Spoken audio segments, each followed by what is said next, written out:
এই তুই আমাকে বিয়ে করেছিস কেন? আর আজ আমাদের বাসর রাত, তবু একটা পাপ্পিও দিস না, মুখ অন্যদিকে ঘুরিয়ে রেখেছিস। কোথায় ভেবেছিলাম বর এই করবে সেই করবে, শাকচুন্নি বান্ধবীদের কথার সাথে কোনো মিল দেখতে পাচ্ছি না। এদিকে হঠাৎ আমি বাসরাতে নতুন বউয়ের মুখে তুই নামক ডাকটা শুনে খানিকটা অবাক হলাম। কি হলো, কিছু বলছিস না কেন? বিয়ে কেন করেছিস? কিছু করবি না? না করলে ফল কাটার ছুরি গলায় চালিয়ে দেবো। এই এই তুই ভয় পাচ্ছিস কেন? ছুরি তো চালাবো আমার গলায়, আর ফাঁসি হবে তোর। সরি, তুই করে বলে ফেললাম। আচ্ছা বাদ দেন ওইসব, তাকান আমার দিকে।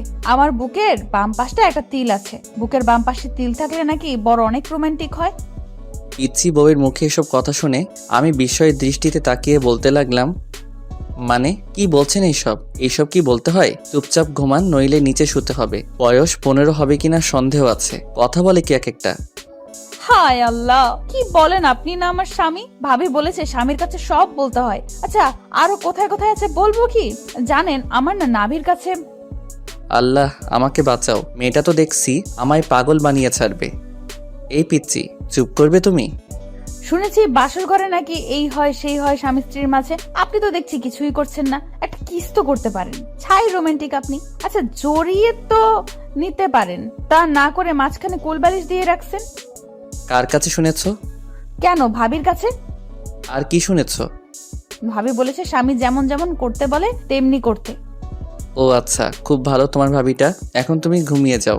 তোমার ভাবি বলেছে না স্বামী যা বলেছে তাই করতে, সো তাড়াতাড়ি ঘুমিয়ে যাও। তাহলে ঘুমাবো? বাসর রাতে নাকি ঘুমায় না? তুমি কি আমাকে ঢপ দিচ্ছ? আচ্ছা কোলবালিশটা সরাও, মাঝখানে ইন্ডিয়া পাকিস্তান করে রাখছে। এই পিচ্ছি, চুপ করবে? আমার জীবনটা নরক বানাতে এসেছে। ঘুমাও বলছি। বাসর রাতে কত কি করে শুনেছি, স্বামী স্ত্রী, আর আমাকে ঘুমাতে বলছো? আচ্ছা একটা আইডিয়া শুনবেন আপনি? আবার আইডিয়া? আচ্ছা বলো, কি বলবে? বাসর রাতে কি কি করে আপনি বলেন, আমি সব করব।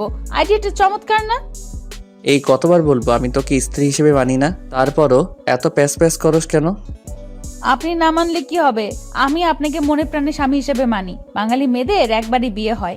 যখনই আল্লাহ তাআলার কালাম পড়ে 3বার কবুল বলেছি, তখন থেকে আপনাকে স্বামী হিসেবে গ্রহণ করেছি। শুধু ইহকালে নয়, পরকালেও আপনাকে স্বামী হিসেবে আল্লাহর কাছে চাইবো। আচ্ছা এখন তুমি ঘুমাবে নাকি নিচে নামিয়ে দিব? যত সব, জীবনটাই শেষ করে দিয়েছে। বিয়ে নিয়ে কত স্বপ্ন ছিল আমার, ছিল বাসরাত নিয়ে কত পরিকল্পনা, কিন্তু কপালে যে বাচ্চা মেয়েটাকে বিয়ে করতে হবে তা কখনো জানতাম না। আচ্ছা একটা পাপ্পি দেই আপনাকে। এই বলে মেয়েটি আমার মুখের কাছে মুখ নিয়ে ঠোঁটের সাথে ঠোঁট মিলিয়ে দিল, আর সাথে সাথেই আমার চোখ জোড়া বন্ধ হয়ে গেল। পিচ্চির নাকের গরম শ্বাস জানান দিচ্ছে পিচ্চিটা কতটা কাছে চলে এসেছে আমার। তখন আমি ধাক্কা দিয়ে সরিয়ে ঠাস ঠাস করে চর বসিয়ে দিলাম। এই মেয়ে বাসরাতে শখ জাগছে, নাকে টিপ দিলে দুধ বের হয়ে আসবে, আর সে কিনা বাসরাত নিয়ে লাফালাফি। যত সব, হিটলারটা আমার জীবনটা এভাবে নষ্ট করে দিবে কখনো ভাবিনি। আপনি ভুল বলছেন। নাকে চাপ দিলে দুধ বের হয় না নাকি? টিপ দিলে বলবো পচা বের হয়, দুধ তো বের হয়। আল্লাহ কই রাখছো আমায়? এই ডেভিল মেয়ে, চুপ করবি? পিচ্ছি হয়ে এত কথা বলতে হয় না। সত্যি বললে ডেভিল হয়ে যায়। আর আমি পিচ্ছি না, আমার বয়স 14 বছর 3 মাস 17 দিন। নাক টানতে টানতে বলল মেয়েটা। তারপর আমি মনে মনে ভাবছি মেয়েটাকে মারা ঠিক হয়নি, কিন্তু কি করব, পিচ্ছি মেয়েটার জন্য হিটলারটা আমার ভবিষ্যৎটাই নষ্ট করে দিল। আচ্ছা আপনি ঘুমান। আর হাতে ব্যথা পেয়েছেন কি? কথাটা শুনে নিজের অজান্তেই খারাপ লাগলো। পিচিটার দিকে তাকাতেই মনে হচ্ছে একটা পূর্ণিমার চাঁদ। এত সুন্দর কোনো মেয়ে হতে পারে? মুখ দিয়ে রংধনুর আভা বের হচ্ছে। এ কি, পিচিটার ঠোঁট কেটে রক্ত বের হচ্ছে। থাপ্পড়টা জোরেই লাগছে। আচ্ছা তোমার নাম কি? আমাকে বিয়ে করার সময় নাম শুনেননি? তোমাকে বিয়ে করার কোনো ইচ্ছাই ছিল না, আমার হিটলারটার জন্য বিয়ে করেছি। এখন নাম কি বলবে? এখন বলে লাভ নেই, বিয়ে করে ফেলেছেন। শোনেন, আমার নাম কারিমা জাহান মীরা। আচ্ছা মীরা, সরি, তোমার লাগেনি তো? এই যে নাও, টিস্যু দিয়ে রক্তটা মুছে নাও। আপনি না বলেছেন আপনি আমাকে স্ত্রী হিসেবে মানেন না? না মানলে আমার জন্য কষ্ট পেতেন না? ওই চুপ করবি? তোকে স্ত্রী হিসেবে কোনোদিন মানি না, আর মানবো না। কাউকে টিস্যু দেওয়া মানে তাকে বউ হিসেবে মেনে নেওয়া না। এই বলে বালিশটা নিয়ে চলে গেলাম সোফাতে। আর একটু থাকলে আমি পাগল হয়ে যাব। কই যাচ্ছেন আপনি? জাহান্নামে যাচ্ছি। চুপচাপ এখানে শুয়ে থাকবি, নইলে তোকে ফ্লোরে শুয়ে থাকতে দিব। আচ্ছা ঠিক আছে। তারপর বাতিটা অফ করে শুয়ে শুয়ে ভাবছি, হিটলার আমার জীবনটাকে এভাবে নষ্ট করে দিবে। তোবা শুনলে বাসায় এসে আমাকে খুন করবে, নইলে সে নিজে গাড়ির নিচে পড়ে মরবে। বারবার তোবার কথা মনে পড়ছে। দুজন দুজনকে নিয়ে কত স্বপ্ন দেখেছি, আর মাঝখানে হিটলারটা পিচ্চি মেয়েটাকে বিয়ে করিয়ে দিল। ও আচ্ছা, আপনাদের তো পরিচয়টা দেওয়া হয়নি। আমি কাব্য আহমেদ, অনার্স কমপ্লিট করে বাবার মানে হিটলারের হোটেলে খাচ্ছি। হঠাৎ রুমের বাতি কে যেন জ্বালিয়ে দিল। এই পিচ্চি, কি করো? কেন, দেখতে পাচ্ছেন না আপনি? আরে আরে, কাপড় কেন খুলছো? আমি কাপড় পরে ঘুমাতে পারি না। যত সব, এই কাপড় পরো। আর যদি কাপড় খুলতে দেখছি, কি যে করব। আপনি না বললেন ঘুমাতে, এত ভারী কাপড় পরে কেউ ঘুমায়? কেউ যদিও বা না ঘুমায়, তুই ঘুমাবি। ঘুমা বলছি। বাবা, আপনার স্বামী আমাকে কাপড় খুলতে দেয় না। কথাটা বলতেই মুখটা চেপে ধরলাম। এই তোমার কি হয়েছে? এসব কি বাবাকে বলতে হয়? তো কি করব, কাপড় পরে ঘুমাতে পারি না, তাই বাবাকে ডাক দিচ্ছি। বাবা বলেছে যদি কোনো সমস্যা হয় বাবাকে বলতে। আচ্ছা, তাহলে কাপড় খুলেই ঘুমাও। কথাটা বলতে দেরি হয়েছে, মেয়েটা কাপড় খুলতে দেরি হচ্ছে না। বুঝিয়ে সুজিয়ে কোনো রকম কাপড়টা গায়ে রাখতে বলে এসে ঘুমিয়ে পড়লাম। সকালবেলা নুসরাত দরজা ধাক্কাচ্ছে আর ভাবি ভাবি করছে। নুসরাতের ডাকে ঘুম ভাঙতে চেয়ে দেখি সকাল হয়ে গেছে, তাই তাড়াহুড়া করে বালিশটা নিয়ে বিছানায় রাখতেই দেখি মীরার কাপড় নিচে পড়ে আছে। আল্লাহ, এ কেমন বউ কপালে জুটালে, শাড়ি পরে ঘুমাতে পারে না। এই উঠো। ও, কি হয়েছে মা? ওই, আমি তোর মা। এই বলে জোরে ধাক্কা দিতেই মীরার ঘুমটা ভেঙে যায়। কি হয়েছে? কাপড় পরে নাও। এখন আবার বলো না আমি কাপড় পরতে পারি না। আমি সত্যিই কাপড় পরতে পারি না, আপনি পরিয়ে দেন। আমি পরাতে পারি না। বড় বড় কথা বলতে তো পারো, আমি ছোট না? কাপড়টাই পরতে পারো না। আর হ্যাঁ, কাপড় পরাতে পারলেও আমি তোমাকে কাপড় পরিয়ে দিব না, নিজে পরে নাও। বাবা, ও বাবা, আপনার ছেলে আমাকে শাড়ি পরিয়ে দেয় না। ওই, চুপ করবি তুই? চুপ কর। আমি বাবাকে বলবো তুমি রাতে শাড়ি টেনে হিচড়ে খুলে এখন পরিয়ে দিচ্ছ না। কি? হে আল্লাহ, এই মেয়েটার কথা শুনে মনে হচ্ছে 7 আপকে বিষ ভেবে খেয়ে মরে যায়। তুমি মরার কথা বলো কেন? আমি তোমাকে ছাড়া বাঁচবো না। প্লিজ মরার কথা বলো না। যেদিন কালেমা পড়েছি সেদিন থেকেই তোমাকে স্বামী বলে গ্রহণ করেছি। তোমার পায়ে যদি একটা কাঁটা ফুটে সেটা আমার কলিজাতে ফুটে। আমি কি করব? আমি শাড়ি পরতে পারি না। আচ্ছা, আমি পরতেছি, তাও তুমি এমন অলক্ষণে কথা মুখেও এনো না। কথাটা করুণ সুরে বলল মীরা। তখন আমি মেয়েটার দিকে তাকাতেই বুকটা কেমন করে উঠল। পিচিটার চোখে পানি চিকচিক করছে, তবু নিজেকে সামনে নিয়ে বললাম, আচ্ছা, মনে থাকে যেন, নিজে শাড়ি পরা শিখো। আচ্ছা, আমি পরতেছি। বলে পিচ্চি মেয়েটা শাড়ি পরছে। কিন্তু এ কি শাড়ি পরছে, নাকি শরীরে কাপড় পেঁচাচ্ছে? এটা দেখে আমি নিজের অজান্তেই হেসে ফেললাম। তখন মীরা বলে উঠল, আমি পরতে পারি না, এইভাবে হাসার কি হলো? কথাটা বলার সাথে সাথেই মীরা শাড়িটা খুলে গেল। তখন আমি অন্যদিকে তাকিয়ে বললাম, কি লজ্জা শরম কিছু মা বাবা শিক্ষা দেয়নি? কেন, আপনি কি কোরআন পড়তে জানেন না? পিচ্চি মেয়ের মুখে এমন কথা শুনে খানিকটা বিস্মিত হলাম। তারপর প্রশ্ন করলাম, কি বলছো এসব? শাড়ি পরার সাথে কোরআনের কি সম্পর্ক? কেন, আপনি কি জানেন না আল্লাহ তাআলা বলেছেন স্বামী স্ত্রী একে অপরের পোশাক স্বরূপ। আমি ছোট মানুষ, শাড়ি পরতে পারি না। কোথায় আপনি পরিয়ে দিবেন তা না করে অন্যদিকে ফিরে আছেন। আমার শরীরের প্রতিটা অঙ্গ বৈধভাবে দেখতে পারবেন আপনি। এখানে অন্যদিকে ফিরে তাকার কি আছে? দেন না আমাকে শাড়ি পরিয়ে। কাঁদো কাঁদো ভাব নিয়ে কথাটা বলল মীরা। পিচিটার কথা শুনে আমি পিচির দিকে তাকালাম। পিচিটা লজ্জায় লাল হয়ে গেছে, চোখ বুজে আছে। এবার আমি শাড়িটা খুলে সুন্দর করে কুচি দিয়ে পরিয়ে দিচ্ছি। মেয়েটা চোখ বন্ধ করে আছে। লজ্জায় পিচির সুন্দর মুখটা লাল টমেটো হয়ে গেছে। লজ্জা পেলে যে পিচিটাকে এত সুন্দর লাগে না, দেখলে হয়তো তা আমার অজানাই থেকে যেত। তারপর ফ্লোরে পড়ে থাকা শাড়িটা হাতে সম্পূর্ণ কুচি দেওয়ার পর নাভির কাছে গুজে দেওয়ার সময় কেমন যেন কেঁপে উঠল। পিচ্চির নিঃশ্বাস ভারী হয়ে আসছে, ঠোঁট দুটি কাঁপছে। এদিকে আমি আর নিজেকে কন্ট্রোল করতে পারছি না। পিচ্চির ঠোঁট দুইটা হঠাৎ আমার ঠোঁটের সাথে মিশে যাওয়ার আগেই আমার হাতটা ধরে ফেললো। কি হলো? প্লিজ আর না, আমি আর পারছি না। শরীরটা থরথর করে কাঁপছে। কেন, কি হয়েছে? শরীর খারাপ করলো নাকি? না। এই বলে শাড়ির কুচিটা হাতে নিয়ে নিজেই গুজে দিয়ে বলল, হাদারাম কিছুই বোঝে না, কোথায় হাত দিলে কি হয়। বলেই রুম থেকে বেরিয়ে গেল মীরা। পিচিটার কথা শুনে ফ্লোরে বসে পড়লাম আমি। তার কিছুক্ষণ পর রুম থেকে বের হতেই সবাই হা করে তাকিয়ে আছে আমার দিকে। আমি কি চিড়িয়াখানার বান্দর যেভাবে সবার তাকায় থাকা লাগবে? মনে মনে ভাবছি, হিটলারটা আমার জীবনটা নষ্ট করে দিয়ে কিভাবে হা করে তাকিয়ে আছে দেখো। আমার কথা শুনে সবাই একসাথে হেসে দিল। পিচিটা মুখ ধরে হাসছে। ইচ্ছা করছে সব দাঁত ভেঙে দেই। কিভাবে হাসছে? সত্যি কি বিয়ে করে চিড়িয়াখানার বান্দর হয়ে গেলাম? এরপর সবাইকে উদ্দেশ্য করে বললাম, কি হলো, সবাই হাসছো কেন? বলবে তো? ভাইয়া, তুমি ঠিকমতো লিপস্টিক দিতে পারো না? ভাবি, তুমি ভাইয়াকে সুন্দর করে সাজিয়ে দিও। নুসরাত মীরাকে উদ্দেশ্য করে বলল, এদিকে সবকিছু যেন আমার মাথার উপর দিয়ে যাচ্ছে। আমি কিছুই বুঝে উঠতে পারছি না। সবাই হাসতেছে। আরে তোমরা সবাই কেন হাসছো তা তো একবার বলবে। বুঝতেছি না। ওই জান্নাত, ফাইজলামি না করে বল কি হয়েছে? আমি কি বিয়ে করে জোকার হয়ে গেলাম? আর তোরা যেভাবে হাসছিস মনে হচ্ছে আমি চিড়িয়াখানা থেকে বের হয়ে আসলাম। ভাইয়া, তোমার মুখে লিপস্টিক লেগে আছে, যাও ফ্রেশ হয়ে আসো। মানে?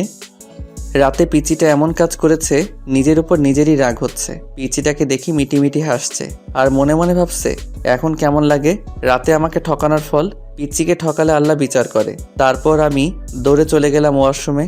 ফ্রেশ হয়ে ব্রেকফাস্ট করে নিলাম। তারপর আবারও রুমে চলে আসলাম। আর এইভাবে দিন পার। সন্ধ্যাবেলায় ফোনটা ক্রিং ক্রিং করে বাজছে। আমি ফোন ধরতেই ওপাশ থেকে চাপা কান্নার আওয়াজ। ফোনের ওপাশ থেকে কোনো কথা আসছে না, শুধু চাপা কান্নার আওয়াজ ছাড়া। বুকের ভেতরটা হাহাকার করছে। কলিজাটা ক্ষত বিক্ষত হয়ে যাচ্ছে। কারণ ফোনের ওপাশে যে মানুষটি কান্না করতেছে সে আর কেউ নয়, আমার ভালোবাসার মানুষ সাথী। নিজের অজান্তেই চোখ থেকে টুপটাপ করে পানি পড়ছে। এভাবে প্রায় 5 মিনিট পর ওপাশ থেকে সাথী বলল, কি অপরাধ করেছিলাম? কেন করলে আমার সাথে এমন? আমি তো তোমার পায়ের নিচে এক টুকরো জায়গা চেয়েছিলাম, কিন্তু তুমি আমার কলিজাতে ছুরি চালিয়ে দিয়ে বিয়ে করে নিলে। আমাদের 3 বছরের রিলেশনশিপ কিভাবে ভুলবো? তাই সিদ্ধান্ত নিয়েছি সুইসাইড করব। যে জীবনে আমার ভালোবাসার মানুষকে পাবো না, সে জীবন রেখে কি করব? সাথীর মুখে সুইসাইডের কথা শুনে হঠাৎ আমি থমকে গেলাম। আমার মনে হচ্ছে কেউ যেন আমার বুক থেকে কলিজাটা বের করে নিচ্ছে। কি বলবো কিছু ভাবতে পারছি না। তখন সাথীকে বললাম কিভাবে আমার আর মীরার বিয়ে হয়েছে আর কেন আমি বিয়েটা করলাম। সাথীকে বললাম ওই মেয়েকে কাবিনের 6 লক্ষ টাকা দিয়ে আগামী 6 মাসের মাঝেই ডিভোর্স দিয়ে দিব বলে সাথীকে একটা পাপ্পি দিয়ে ফোনটা রেখে দিলাম। কিন্তু ফোন রেখে পিছন দিকে তাকাতেই দেখি পিচ্চিটা আমার পিছনে দাঁড়ানো। চোখ থেকে অশ্রু গাল গড়িয়ে পড়ছে।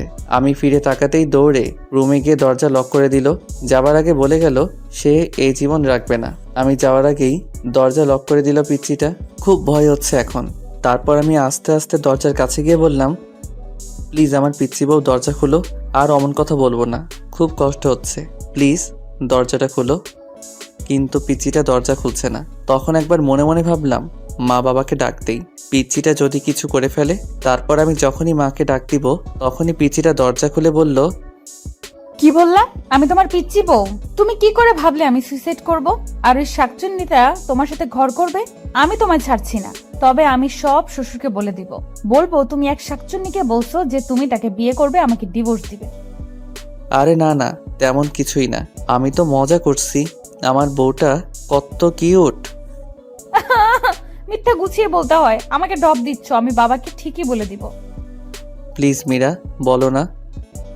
বলবো না, তবে একটা শর্ত আছে। কিসের শর্ত? আমাকে 5 মিনিট কিস করতে হবে। হোয়াট? কিস? না, লিপ কিস। সম্ভব না, প্লিজ পাগলামি করো না। কি করব? আমি না তোমার বউ? বাসুরাতে কিছু করছো? না বিড়াল মারছো নাকি অন্য কিছু? একটা বিড়াল ধরে মারলে কি এমন ক্ষতি হতো?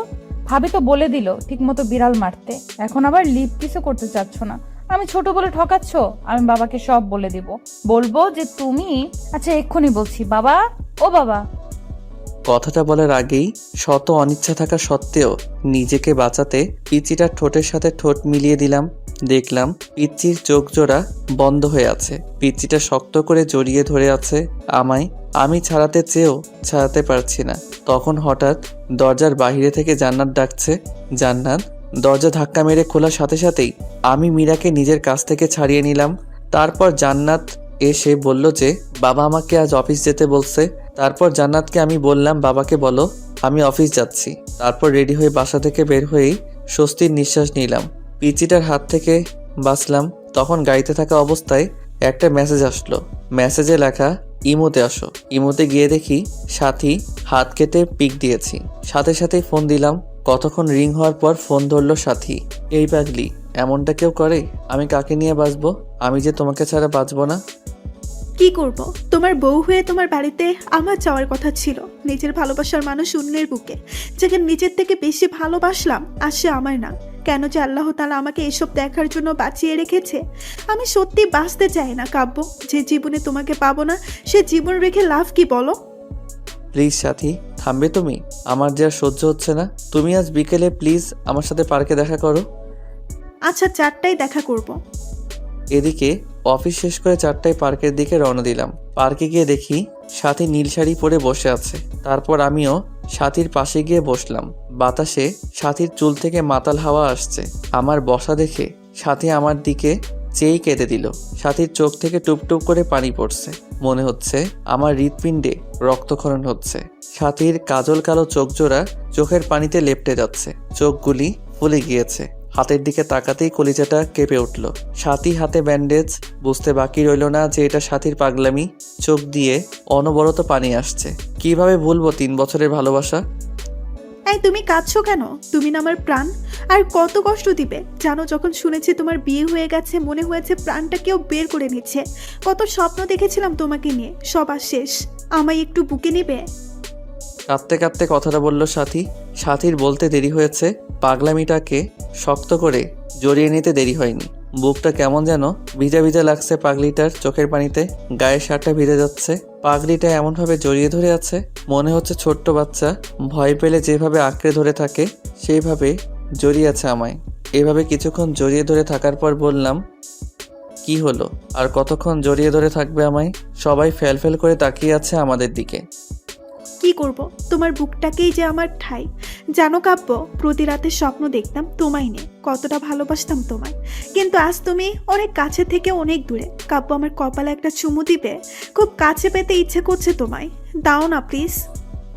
তারপর আমি পাগলিটাকে আবারও বুকে টেনে নিয়ে কপালে আলতো করে ভালোবাসার স্পর্শ এঁকে দিলাম। আচ্ছা কাব্য, তুমি না বলেছ ওই মেয়েকে ডিভোর্স দিবে? হ্যাঁ। তাহলে আমার মাথা শুয়ে কসম করো ওকে ডিভোর্স দিবে। যদি ডিভোর্স না দাও তাহলে আমার মরা মুখ দেখবে। হঠাৎ সাথীর কথাটা যেন আমার কলিজাতে গিয়ে বিঁধল। নিজের অজান্তেই সাথীর মাথায় হাত রেখে ওয়াদা করলাম মীরাকে ডিভোর্স দিব। কথাটা বলার সময় পিচ্চির মুখটা বারবার চোখের সামনে ভেসে উঠছিল। এদিকে সাথীকে ওর বাসায় পৌঁছে দিয়ে ফোনটা বের করে দেখি 73টা মিসড কল। ফোন সাইলেন্ট ছিল, তাই বুঝতে পারিনি। তারপর সন্ধ্যায় বাসায় এসে দেখি মীরা কোথাও নেই। তখন মা বলল ফ্রেশ হয়ে আসতে। তারপর আমি ফ্রেশ হওয়ার জন্য যখনই বাথরুমের দরজা ধাক্কা দিয়েছি তখনই এক চিৎকার। ওমাগো ভূত! মীরার চিৎকারে আমি মীরার দিকে তাকাতেই দেখি পিচ্চিটা শাওয়ার নিচ্ছে, শরীরে কাপড় নেই। এক দৌড়ে বাথরুম থেকে বের হয়ে সোজা রুমে গিয়ে বসে আছি। কিছুক্ষণ পর দেখি পিচ্চিটা ভেজা চুলে আয়নার সামনে গিয়ে বসলো। শাড়িটা কোনো রকম শরীরে পেঁচিয়েছে। আমার শরীরটা রাগে ফাটতেছে। বাথরুমের ঘটনার কথা মনে করে তাই গিয়ে জিজ্ঞেস করলাম, ওই পিচ্চি মেয়ে, বাথরুমে শাওয়ার নিলে দরজা লক করে নিতে হয় না? নিতে হয় তো। আমি তো জান্নাতকে বলেই দিয়েছি আমি দরজা বন্ধ করে শাওয়ার নিতে পারি না, ভয় হয় আমার। আর ওকে পাহারা দিতে বলেছি যেন কেউ না আসে। তখন আমি মনে মনে বলছি, এই জন্যই তো ডেভিল বোনটা ওয়াশরুমে যেতেই দেখে মুচকি মুচকি হাসলো। এদিকে পিচিটার দিকে চেয়ে দেখি পিচিটা চোখে কাজল দিতে গিয়ে চোখের নিচে লেপ্টে ফেলেছে। যতটা না রাগ হচ্ছে তার চেয়ে বেশি হাসি পাচ্ছে। এই গোমরা মুখো, হাসো কেন? আমি কি করব? কখনো কোনোদিন সাজিনি, কিন্তু তুমি আমাকে আদর করো না, ভালোবাসো না, তাই আমার লক্ষ্মী ননদিনীটা আমাকে এইভাবে সাজতে বলেছে। কিন্তু আমি তো কাজল দিতে পারি না। দিয়ে দাও না, সেদিনের মতো শাড়ি পরিয়ে দাও না প্লিজ। পিচিটার কথা শুনে আমার খুব রাগ হচ্ছে। বাবা যে কি দেখে পিচিটাকে আমার ঘাড়ে চাপিয়েছে। এই পিচ্ছি, আরেকবার শাড়ি এবং কাজল দিয়ে দেওয়ার কথা বললে ঘর থেকে বের করে দিব। পিচ্ছিটা কথাটা শুনে সাথে সাথে কান্না করে দিল আর হেসকি দিতে দিতে বলল, আমাকে তাড়িয়ে দিও না। তুমি তাড়িয়ে দিলে আমি কোথায় যাব? আমার যে কেউ নেই তুমি ছাড়া। তখন আমি কোনো জবাব না দিয়ে রুম থেকে বের হয়ে গেলাম। মা খাবার বেড়ে দিলে যখনই খাবার মুখে দিব তখনই বলল, কাব্য বাবা, মীরা মাটা খায়নি। মীরা বলছিল তুই আসলে খাবে। জানিস বাবা, ছোট মেয়ে তো, সারাদিন এত করে বলার পরেও কিচ্ছু খায়নি। মেয়েটার মুখের দিকে তাকানো যায় না। ওকে নিয়ে একসাথে খা। মার কথা শুনে নিজের অজান্তেই মনটা খারাপ হয়ে গেল পিচ্চি মেয়ের পাগলামি দেখে। আচ্ছা মা, তুমি বসো, আমি মীরাকে নিয়ে আসছি। এই বলে রুমে গিয়ে দেখি পিচিটা ড্রেসিং টেবিলের সামনে বসে এখনো কাঁদছে। এই মীরা, তুমি খাওনি কেন? স্বামীকে ছাড়া কোনো স্ত্রী খায়? আচ্ছা চলো একসাথে খাবো। আর হ্যাঁ, আজকের পর খাবার সময় হলে খেয়ে নিবে, আমার জন্য অপেক্ষা করতে হবে না। না, আমি খাবো না। তুমি একটা পচা, আমাকে আদর করো না। খেতে পারি, তার আগে আমার চোখে কাজল দিয়ে দিবে, কালকের মতো শাড়ি পরিয়ে দিবে। জানো, তোমার স্পর্শ আমার অঙ্গ জুড়ে থাকে। তুমি বোঝো না তোমার স্পর্শে আমি কতটা শিহরিত। তারপর নিজের অনিচ্ছা সত্ত্বেও পিচিটার চোখে কাজল এবং শাড়ি পরিয়ে দিলাম। রাতে একসাথে খেয়ে একটা বালিশ আর চাদর নিয়ে আমি ফ্লোরে শুয়ে পড়লাম, পিচিটাকে খাটে শুতে দিয়ে। এদিকে পিচিটা খাটে শুয়ে থাকার জন্য বললেও ধমক দিতেই আর কিছু বলেনি। এদিকে রাতে ঘুমিয়ে গেছি, হঠাৎ বুকটা ভারী ভারী লাগছে। চোখ খুলতেই ভূত দেখার মতো ভয় পেলাম, কারণ মীরা আমার বুকে শুয়ে আছে। চাঁদের আলো জানালার কাজ ভেদ করে পিচিটার মুখে এসে পড়ছে। এত মায়াবতী লাগে, কোনো মেয়েকে চাঁদের আলোয় না দেখলে হয়তো আমার অজানাই থেকে যেত। তখন হঠাৎ সাথীর কথা মনে হতেই পিচিটাকে বুক থেকে সরিয়ে দেওয়ার জন্য ধাক্কা দিতেই আরো শক্ত করে জড়িয়ে ধরলো। এই কি করছো, ওঠো বলছি। কিন্তু মীরা ঘুমের মাঝেও চোখ খুলতে খুলতে বলল, আমার স্বামীকে জড়িয়ে ধরে আছি, এতে খারাপের কি? আমার অধিকার আমি আদায় করে নিব। তখন আমি মীরাকে বুক থেকে ছাড়িয়ে বসে একটা থাপ্পড় দিয়ে বলতে লাগলাম, তোকে বলেছি না আমাকে স্বামী না ভাবতে, কেন জড়িয়ে ধরে থাকিস? আমি বলছি না তোকে ডিভোর্স দিয়ে দিব? কথাটা বলতে খাটে চলে গেল মীরা। আমি আবার গভীর ঘুমে হারিয়ে গেলাম। এদিকে ঘড়ির কাঁটা 1টা বাজতেই মীরা ঘুম থেকে ওঠে, সুন্দরভাবে অজু করে 2 রাকাত নামাজ শেষ করে মোনাজাত ধরে বলতে লাগলো, হে পরওয়ারদিগার, আমার আল্লাহ, তুমি তো সর্বশক্তিমান। তোমার হুকুম ছাড়া গাছের একটা পাতাও নড়ে না। তুমি ছাড়া তো আমার কষ্ট বোঝার মতো কেউ নেই। এই মধ্যরাতে পৃথিবীর সবাই যখন গভীর ঘুমে, তখন তোমার অভাগী বান্দিটা তোমার দরবারে 2টি হাত তুলে ধরেছে। তুমি কি দেখো না আল্লাহ, আমি আমার স্বামীকে কতটা ভালোবাসি? আমার বুক থেকে আমার স্বামীকে তুমি কেড়ে নিও না। তোমার পবিত্র কালেমা পড়ে বিবাহ নামক পবিত্র বন্ধনে আবদ্ধ হয়েছি, এই বাঁধন ছিন্ন করো না, বাঁচবো না আল্লাহ। ও আল্লাহ, আমার স্বামীর পায়ের নিচের জায়গাটুকু আমাকে ভিক্ষা দাও। কথাটা বলে ফুপিয়ে ফুপিয়ে কাঁদতে লাগলো মীরা। পরের দিন সকালে মায়ের ডাকে ঘুম ভাঙলো। বাবা আজকে অফিসে যেতে না বলে মীরাকে কলেজে ভর্তি করিয়ে দিতে বলল। আমি বাবার কথাই না করতে পারি না, তাই অনিচ্ছা থাকা সত্ত্বেও ডিস্টার্বকে নিয়ে বাইকে করে রওনা দিলাম। তারপর কলেজের গেটে বাইক দাঁড় করানোর সাথে সাথেই যা দেখলাম তা দেখার জন্য আমি একেবারেই প্রস্তুত ছিলাম না। কিন্তু এখন আমি কি করব ভেবে পাচ্ছি না কিছু। সাথী কেমন করে যেন তাকিয়ে আছে আমার দিকে, মনে হচ্ছে এখনই বৃষ্টি নামবে। তারপরেও আমি সাথীকে না দেখার ভান করে মীরাকে নিয়ে কলেজের ভিতরে ঢুকে পড়লাম এবং মীরাকে কলেজে ভর্তি করে দিয়ে যখনই কলেজ গেট পার হয়েছি, তখনই দেখি কলেজের পাশে রেল লাইনে একটা মেয়ে দাঁড়িয়ে আছে। আর মিনিট 10 পর ট্রেন আসবে, বুঝতেছি না কি করব। বাইক নিয়ে একটু কাছে যেতেই বুকটা কেঁপে উঠল, কারণ এ আর কেউ না, সাথী। রেল লাইনের মাঝখানে দাঁড়িয়ে আছে, ট্রেন আসার শব্দ হচ্ছে। মিনিট 5 মাঝে ট্রেন আসবে। এদিকে আমি সাথীকে ডাকছি, সাথী চোখ বন্ধ করে আছে। আমার বাইক রেল লাইনের সাইডে পাথরের সাথে ধাক্কা লেগে হঠাৎ নিয়ন্ত্রণ হারিয়ে পড়ে যায় আর বাইক পড়ে আমার গায়ের উপর। আমি খুব করে চেষ্টা করছি আমার উপর থেকে বাইক সরাতে, কিন্তু পারছি না। এদিকে দেখা যাচ্ছে ট্রেন প্রায় কাছে এসে পড়েছে। বুকের হার্টবিট বেড়ে যাচ্ছে। সাথীকে গলা চেঁচিয়ে ডাকছি, তারপরও সাথী শুনছে না। না, এই দৃশ্য আমি সহ্য করতে পারবো না। মনে মনে আল্লাহ তাআলার কাছে সাহায্য চাচ্ছি। চোখ দিয়ে নীরবে অশ্রু ঝরছে, হাঁটু কেটে রক্ত বের হচ্ছে, বুকটা ফেটে যাচ্ছে। পাগলের মতো আল্লাহকে ডাকছি আর বাইক সরাতে চেষ্টা করছি। মনে মনে বলছি, হে আল্লাহ, আমাকে শক্তি দাও বাইক সরানোর।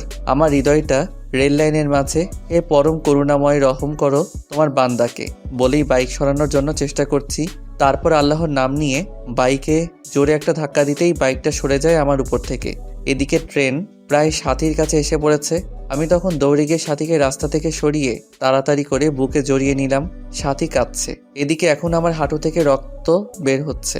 সাথী কান্না করে করে আমার শার্ট ভিজিয়ে দিচ্ছে। তারপর সাথীকে বুক থেকে ছাড়িয়ে কষে একটা থাপ্পড় দিয়ে বললাম, এই পাগলি, কেন এমন পাগলামি করছো? জানো না তোমাকে ছাড়া আমি নিজেকে ভাবতে পারি না? কেন মরতে যাচ্ছিলে? আমি তো সেই কবেই মারা গিয়েছি যখনই শুনেছি আমার ভালোবাসার মানুষ অন্য মেয়েকে বিয়ে করেছে। আমার চোখ দিয়ে আষাঢ় শ্রাবণ ঝরনা ধারা নেমেছিল। বিরহের অনলে প্রতিনিয়ত পড়ছি আমি। আমার দেহটা ছাড়া আত্মাটা সেই কবেই মরে গেছে।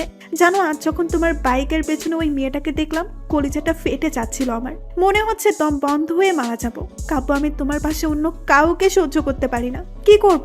তোমাকে অন্য একজন চড়িয়ে ধরে থাকবে, আর আমি এটা কিভাবে দেখব? তাই ট্রেনের নিচে পড়ে তুমিহীনা এই জীবন নিঃশেষ করতে চেয়েছিলাম। কেন বাঁচালে আমাকে? আমি যে তিলে তিলে শেষ হয়ে যাচ্ছি। বলতে পারো কেন এতটা ভালোবাসার পরেও তুমি আমার নও? কেন আজ তোমার বুকে অন্যজনের ঠাঁই? যে স্বপ্নগুলো তোমায় নিয়ে দেখতাম, সে স্বপ্নগুলো অন্য কেউ নিয়ে দেখে। প্লিজ তুমি আমাকে গলা টিপে হত্যা করো, নয়তোবা তোমার পায়ের নিচে আমাকে একটু জায়গা দাও। জানো কাব্য, তুমি বিয়ে করার পরে একটা রাতও আমি ঘুমাতে পারি না। প্রতি রাতে কেঁদে কেঁদে বালিশ ভিজিয়েছি। তোমায় বুকে একটু জায়গা দিবে? একটু জড়িয়ে নাও না প্লিজ। নাও না, নাও না প্লিজ কাব্য। কান্না করতে করতে কথাগুলো বলল সাথী। সাথীর মুখে এমন কথা শুনে বুকের বাঁ পাশটা চিনচিনে ব্যথা করছে। চোখ দিয়ে টুপটাপ করে পানি গাল বেয়ে গড়িয়ে পড়ছে। কিছু ভাবতে পারছি না। খুব ইচ্ছে করছে সাথীকে জড়িয়ে ধরে বলি, সাথী খুব ভালোবাসি তোমায়, নিজের থেকেও বেশি। মনে হচ্ছে কথাটা বললে বুকের ব্যথাটা কমবে। তাই সাথীকে হ্যাঁচকা টান দিয়ে শক্ত করে বুকে জড়িয়ে নিলাম। কপালে একটা চুমু দিয়ে বললাম, বড্ড ভালোবাসি, খুব বেশি ভালোবাসি তোমায়, হয়তো নিজের জীবনের চেয়ে বেশি। পাগলিটা কেঁদে কেঁদে শার্ট ভিজিয়ে ফেলেছে। পাগলিটা আর শক্ত করে জড়িয়ে আছে আমায়। এদিকে সাথীকে বললাম, খুব শীঘ্রই আমরা বিয়ে করছি, মীরাকে খুব তাড়াতাড়ি ডিভোর্স দিচ্ছি। সাথী ডিভোর্সের কথা শুনে আবারও আমাকে শক্ত করে জড়িয়ে ধরে কপালে চুমু দিয়ে চলে গেল। এদিকে ফোনের দিকে তাকিয়ে দেখি 2টা বেজে গেছে। তার মানে 30 মিনিট আগে কলেজ ছুটি হয়ে গেছে। তারপর তাড়াতাড়ি বাইক স্টার্ট দিয়ে কলেজের সামনে যেতেই অবাক হয়ে গেলাম, অনেকগুলো মেয়ে জমা হয়ে আছে। কাছে গিয়ে দেখি মীরা ছোট বাচ্চার মতো কাঁদছে, আর কয়েকটা মেয়ে বোঝাচ্ছে। আমি কাছে যেতেই মীরা দৌড়ে এসে জড়িয়ে ধরে কাঁদতে কাঁদতে বলল, আমি আর কলেজে আসবো না, তুমি আমায় ভালোবাসো না। কখন কলেজ ছুটি হয়েছে, ছেলেরা কিরকম ভাবে আমার দিকে তাকায়, আমার ভয় লাগে না? সবাইকে বলে দিছি আমার দিকে তাকালে চোখ তুলে ফেলবে আমার বর। ঠিক বলেছি তো?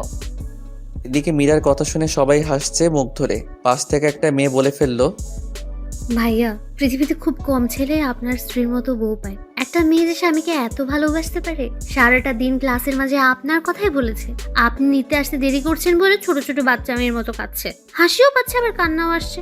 এখনকার যুগে এমন মেয়েও পাওয়া যায়? তারপর আমি সবার কাছ থেকে মীরাকে নিয়ে বাইকে উঠাতেই মীরা শক্ত করে জড়িয়ে ধরলো। মনে হচ্ছে খুব ভয় পাচ্ছে।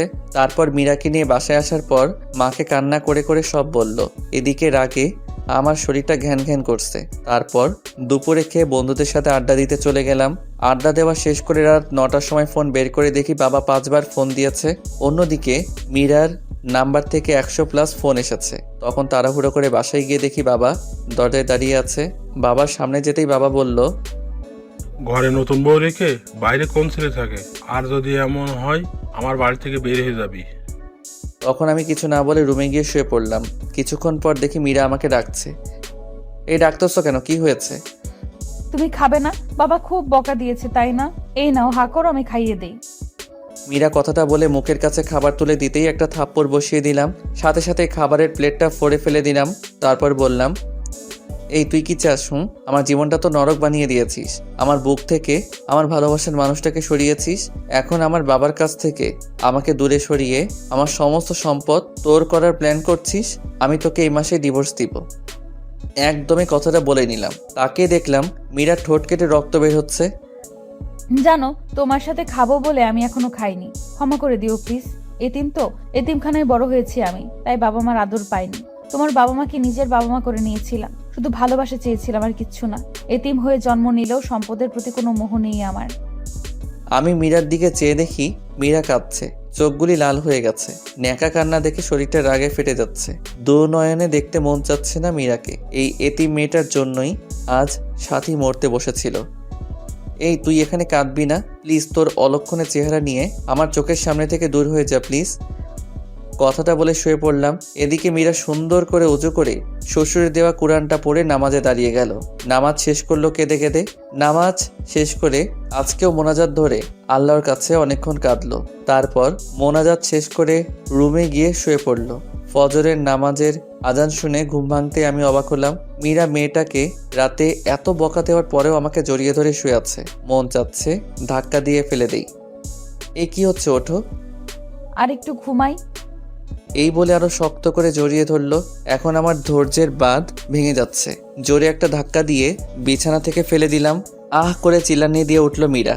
তারপর আমি বিছানা থেকে উঠে ফ্রেশ হয়ে এসে দেখি মীরা খুঁড়িয়ে খুঁড়িয়ে হাঁটছে। মীরা মা, তোমার কি হয়েছে? খুঁড়িয়ে খুঁড়িয়ে হাঁটছো কেন? আম্মু রাতে ঘুম থেকে উঠে পাঁজরে ব্যথা পাচ্ছি। কথাটা বলে করুণভাবে আমার দিকে তাকালো মীরা। এখন নিজেকে অপরাধী মনে হচ্ছে আমার, তারপরেও আমি কিছু বললাম না। পরের দিন বাবা আমাকে আর মীরাকে হানিমুনে পাঠানোর ব্যবস্থা করে দিল, আর আমি সাথীকে বলে সব রেডি করে রেখেছি। আমাদের সাথে সাথীও কক্সবাজার যাবে, সবাই জানবে আমি হানিমুন করতে যাচ্ছি মীরার সাথে, কিন্তু না, আমি হানিমুন করব সাথীর সাথে। সাথীকে এসব বলে ফোন রাখতেই পিছন দিকে তাকাতেই দেখি মীরা সিলিং ফ্যানের সাথে ঝুলছে। এমন একটি ওড়না গলায় পড়ছে, এটা দেখার সাথে সাথেই বুকের ভিতর কেমন জানি একটা চিনচিনে ব্যথা করতে লাগলো। আমি দৌড়ে গিয়ে মীরাকে একটা থাপ্পড় দিয়ে দিলাম। মীরা, কি করছো এসব? দেখছেন না কি করছি? আমি ছোট বলে, এতিম বলে কারো ভালোবাসা পাবো না? বিয়ের পর সকল নারী তার স্বামীর অধিকার চায়, আর আপনি বিয়ের পর অধিকার তো দূরের কথা, একদিন রাতে আপনার বুকে ঘুমাতে পর্যন্ত দেননি। কতটা স্বপ্ন দেখেছিলাম তোমায় নিয়ে, কিন্তু তুমি আমায় রেখে অন্য মেয়ের সাথে অবৈধ সম্পর্ক করতে চাচ্ছ। প্লিজ মীরা, বোঝার চেষ্টা করো, এখন এসব বলার সময় নয়, চলো, দেরি হয়ে যাচ্ছে, গাড়ি মিস করবো আবার। তারপর মীরা আর কিছু বলল না। এদিকে মীরার এসব কাণ্ড কারখানা সব সাথীকে বললাম। সাথী বলল কোনো চিন্তা না করতে। অবশ্য আমাদের সাথে একই গাড়িতে সাথীও গেল কক্সবাজার। কক্সবাজার আসার পর রাতের বেলা রুমে শুয়ে আছি, তখন হঠাৎ সাথীর ফোন ধরতেই সাথী বলল পাশের রুমে এসো। এদিকে আমি পাশের রুমে যেতেই সাথী 7 আপের সাথে কি যেন মিশিয়ে দিয়ে খেতে বলল। আমি কিছু মনে না করেই খেলাম, আর এগুলো খাওয়ার সাথে সাথেই আমার কেমন যেন একটা নেশা নেশা লাগছে। আমার সাথীকে খুব কাছে পেতে ইচ্ছে করছে, তখন আমি নিজের অজান্তেই সাথীকে জড়িয়ে ধরে ফেললাম। সাথীও রেসপন্স করলো। আমি আস্তে আস্তে সাথীর লিপের সাথে আমার লিপ জোড়া মিলানোর আগেই সাথীর ফোনটা ক্রিং ক্রিং করে বাজতে লাগলো। ফোনটা ধরে সাথী উঠে ওয়াশরুমে চলে গেল। এদিকে কিছুক্ষণ পর ওয়াশরুম থেকে এসে বলল, বাবু আমি অসুস্থ, কাল যা মন চাই তাই করো। এই বলে সাথী আমাকে আমাদের রুমে দিয়ে গেল আর মীরাকে বলল সে আমাদের কলেজ ফ্রেন্ড। অবশ্য মীরা এর আগে কখনো সাথীকে দেখেনি। এদিকে আমি রুমে গিয়ে বিছানায় শুয়ে পড়লাম। এখন আমার শরীর আর চোখ দিয়ে উত্তাপ বের হচ্ছে, আমার নেশা এখনো লেগে আছে। মীরা আজ খুব সুন্দর করে সেজেছে, চেহারায় হালকা মেকআপ, ঠোঁটে লাল লিপস্টিক, পরনে একটা কালো শাড়ি। মনে মনে ভাবলাম সকল কবি সাহিত্যিকদের গল্পের নায়িকারা সুন্দরী হয়, আর তারা সবসময় লাল না হলে নীল শাড়ি পরিহিত থাকে, যা দেখে নায়ক প্রেমে পড়ে যায়। কিন্তু সাহিত্যিকগণ কি কখনো দেখেছেন একজন সুন্দরী রমণী কালো শাড়ি পরলে তাকে কি রকম দেখায়? আজ কি অপরূপটাই লাগছে মীরাকে, চোখে কাজল দেয়াতে আরো মায়াবী লাগছে। তারপর মীরা এসে খাটে বসতেই আমি মীরাকে একটা হ্যাঁচকা টান দিয়ে বুকে জড়িয়ে নিলাম। এই ঘটনায় আকস্মিক ব্যবহারে মীরা কিছুটা বিব্রত হলো। তারপর বলল, আপনাকে একটা কথা বলবো। বলো, কি বলবে? আপনার কাছে একটা জিনিস চাইবো, দিবেন না আমাকে? আচ্ছা বলো, দেয়ার মতো হলে দিব। টাকা লাগবে কি? না, আমার টাকা চাই না, আমার তো তোমাকে চাই। কি বললে? না কিছু না। শোনো, তুমি কি আমাকে একটা কিউট মেয়ের মা বানাবে, যার নাম হবে তোমার পছন্দের নাম রাইসা? লজ্জাভরা মুখে কথাটা বলে মাথা নিচু করে ফেলল মীরা। ইস, বাবুর মা হবার কথা বলে কিরকম লজ্জা পেয়েছে। লজ্জা পাবোই তো। তারপর আমি মীরার কানের কাছে মুখটা নিয়ে বললাম, তাহলে কাছে আসো, তোমাকে রাইসার মা বানাচ্ছি। দুষ্টুমির ছলে কথাটা বললাম। মীরা তখন ছোট বাচ্চার মতো আমার বুকে মুখ লুকালো। আমি মীরার কপালে আলতো একটা চুমো দিয়ে আরো শক্ত করে জড়িয়ে ধরলাম। পিচিটা তার ঠোঁট জোড়া আমার ঠোঁটের সাথে মিলিয়ে দিল। এরপর স্বামী স্ত্রী নারী পুরুষের সবচেয়ে ঘনিষ্ঠ কিছু মুহূর্ত পার করলাম। তারপর মীরাকে বুকে জড়িয়ে শুয়ে পড়লাম। সকালে ঘুম থেকে উঠে দেখি মীরার কাপড় চোপড়ের কিছু ঠিক নেই। আমার শরীরের বিভিন্ন জায়গায় লিপস্টিকের দাগ। পিচিটা এখনো আমাকে শক্ত করে জড়িয়ে ধরে আছে। তখন আমার রাতের কথা মনে হতেই লাফ দিয়ে উঠলাম। কি করলাম আমি তো মীরাকে ডিভোর্স দিব, তবে কেনই বা তার সতীত্ব হরণ করলাম? মাথা কাজ করছে না আমার। মীরাকে আজ খুশি খুশি লাগছে। বিয়ের পর কখনো এতটা খুশি দেখিনি ওকে। আমি সকাল সকাল ফোন দিয়ে সাথীকে সবকিছু বললাম। সাথী আমার কথা শুনে তেলে বেগুনে ফুলে উঠল। সাথীকে বললাম, সবকিছু তোমার জন্যই হয়েছে। তুমি যদি গত রাতে সে মেডিসিন না খাওয়াতে তাহলে এমনটি হতো না। আচ্ছা বাদ দাও, কোনো চিন্তা করো না, কাল তোমাকে একটা পিল দিব, সেটা খাইয়ে দিও, তাহলে আর কোনো চিন্তা করতে হবে না। সাথীর কথা শুনে আমি বেশ অবাক হলাম, কিন্তু আমি সাথীকে ভালোবাসি। কথাও দিয়েছি সাথীকেই বিয়ে করব, তাই আর কোনো কিছু চিন্তা না করে রাজি হয়ে গেলাম। পরের দিন রাতে একটা পিল নিয়ে মীরাকে বললাম, মীরা এটা খেয়ে নাও তো পিলটা। কিসের পিল এটা? আমি তো সুস্থ, আপনি কিসের পিল খেতে বলছেন আমাকে? মীরা তোমাকে মিথ্যা বলে লাভ নেই, আমাকে ক্ষমা করে দিও। গতকাল রাতে তোমার সাথে যা যা হয়েছে তার নিছক একটি দুর্ঘটনা মাত্র। হ্যাঁ আমি জানি গতকাল তুমি যা হারিয়েছো তা পৃথিবীর বিনিময়ে ফিরিয়ে দিতে পারবো না। আমি ডিভোর্স পেপার রেডি করে রেখেছি, তাই আমি চাই না আমার সন্তান তুমি গর্ভে ধারণ করো। চিন্তা করো না, ডিভোর্সের সাথে তোমাকে কাবিনের 20 লাখ টাকার একটা চেক দিয়ে দিচ্ছি, সময় করে ব্যাংক থেকে তুলে নেবে। আমার কথাটা শোনার সাথে সাথেই মীরা আমার দুপা ঝাপটে ধরে বলতে লাগলো, প্লিজ আপনি আমার গর্ভের সন্তান নষ্ট করতে বলবেন না। আপনার মন চায় আপনি আরো একটা বিয়ে করে নেন, আমি কখনো কোনো দিন আপনার কাছে স্বামীর অধিকার চাইবো না। আর আপনার বাড়িতে তো 2টা কাজের মেয়ে রাখছেন, আমাকে নিয়ে না হয় 3টা হবে। প্লিজ আমার সন্তানকে নষ্ট করে দিতে বলবেন না প্লিজ। আমি সারা জীবন আপনাদের বাসায় কাজের মেয়ে হয়ে থাকবো, কোনো পারিশ্রমিক দিতে হবে না আমাকে, শুধু আমাকে ডিভোর্স দিয়েন না। আমার সন্তানটা যেন বলতে পারে আপনি তার বাবা। আমি চাই না আমার মতো আমার অনাগত সন্তানটা পিতৃহীন পরিচয়ে বড় হোক। প্লিজ একটা এতিমকে এইভাবে ফিরিয়ে দিবেন না। আপনার পায়ের নিচে একটু জায়গা দেন, নয়তো গলা টিপে মেরে ফেলেন। এই মীরা কি করছো? পা ছাড়ো। দুঃখিত মীরা, আমি পারবো না। আমার জীবনে সাথী ছাড়া আর কেউ নেই। এখন পিলটা খেয়ে নিবে, আর যদি না খাও তাহলে মনে করব তুমি আমার বুকে পা রেখে তুমি গর্ভধারণ করবে। এখন তোমার ইচ্ছা। প্লিজ এমন কসম দিও না, আমার কাছে যে তোমার স্থান সবার উপরে। পারবো না আমি তোমার বুকে পা রেখে সন্তানকে নিজের মাঝে বড় করতে। ক্ষমা করে দিও মীরা, এছাড়া আমার আর কোনো উপায় ছিল না। এই নাও পিল, আর এই নাও পানি খেয়ে নিও। আচ্ছা দাও। এই বলে জন্ম নিয়ন্ত্রণ পিলটা হাতে নিয়ে নিল মীরা। চোখ থেকে টপ টপ করে পানি পড়তেছে, করুণ দৃষ্টিতে তাকিয়ে আছে আমার দিকে। মনে মনে ভাবছে হয়তো আমি বলবো পিল খেতে হবে না মীরা, কিন্তু না, আমি কোনো কথা বললাম না। মীরা আমার দিকে তাকিয়ে থেকে বিষ যেমন করে মানুষ মুখে নেয় তেমনি করে মুখে নিয়ে নিল। গ্লাস থেকে একটু পানিও মুখে দিল। নিজের অজান্তেই মনে হচ্ছে খুব বড় কোনো পাপ করে ফেললাম আমি। এদিকে বাবা ফোন করলো যে বাবা অসুস্থ, তাই বাড়ি ফিরে যেতে হবে। মনে মনে স্থির করে নিলাম বাড়িতে ফিরেই ডিভোর্স পেপারের জন্য আবেদন করব। তারপর মীরাকে নিয়ে বাসায় ফিরলাম। এদিকে সাথী বলল যে মীরাকে আমাদের দুজনের মাঝ থেকে যত তাড়াতাড়ি সম্ভব সরিয়ে ফেলবে। আমি অনেক বোঝানোর পরেও সাথী বলল, সেদিন কক্সবাজারে মেয়েটা যা বলেছে সব শুনেছি আমি। আর সবচেয়ে বড় কথা হলো মেয়েটাকে তোমার বাবা অনেক স্নেহ করে। আমি তোমাদের বাড়ির রহিমের কাছে খবর পেয়েছি যে তোমার বাবা নাকি তোমার সম্পত্তি মীরার নামে লিখে দিবে, তাই আমাদের ভবিষ্যতের জন্য মীরাকে আমাদের পথ থেকে সরিয়ে দিবে। আমি তোমাকে না বলেই প্রফেশনাল কিলারের সাথে কন্ট্রাক্ট করেছি।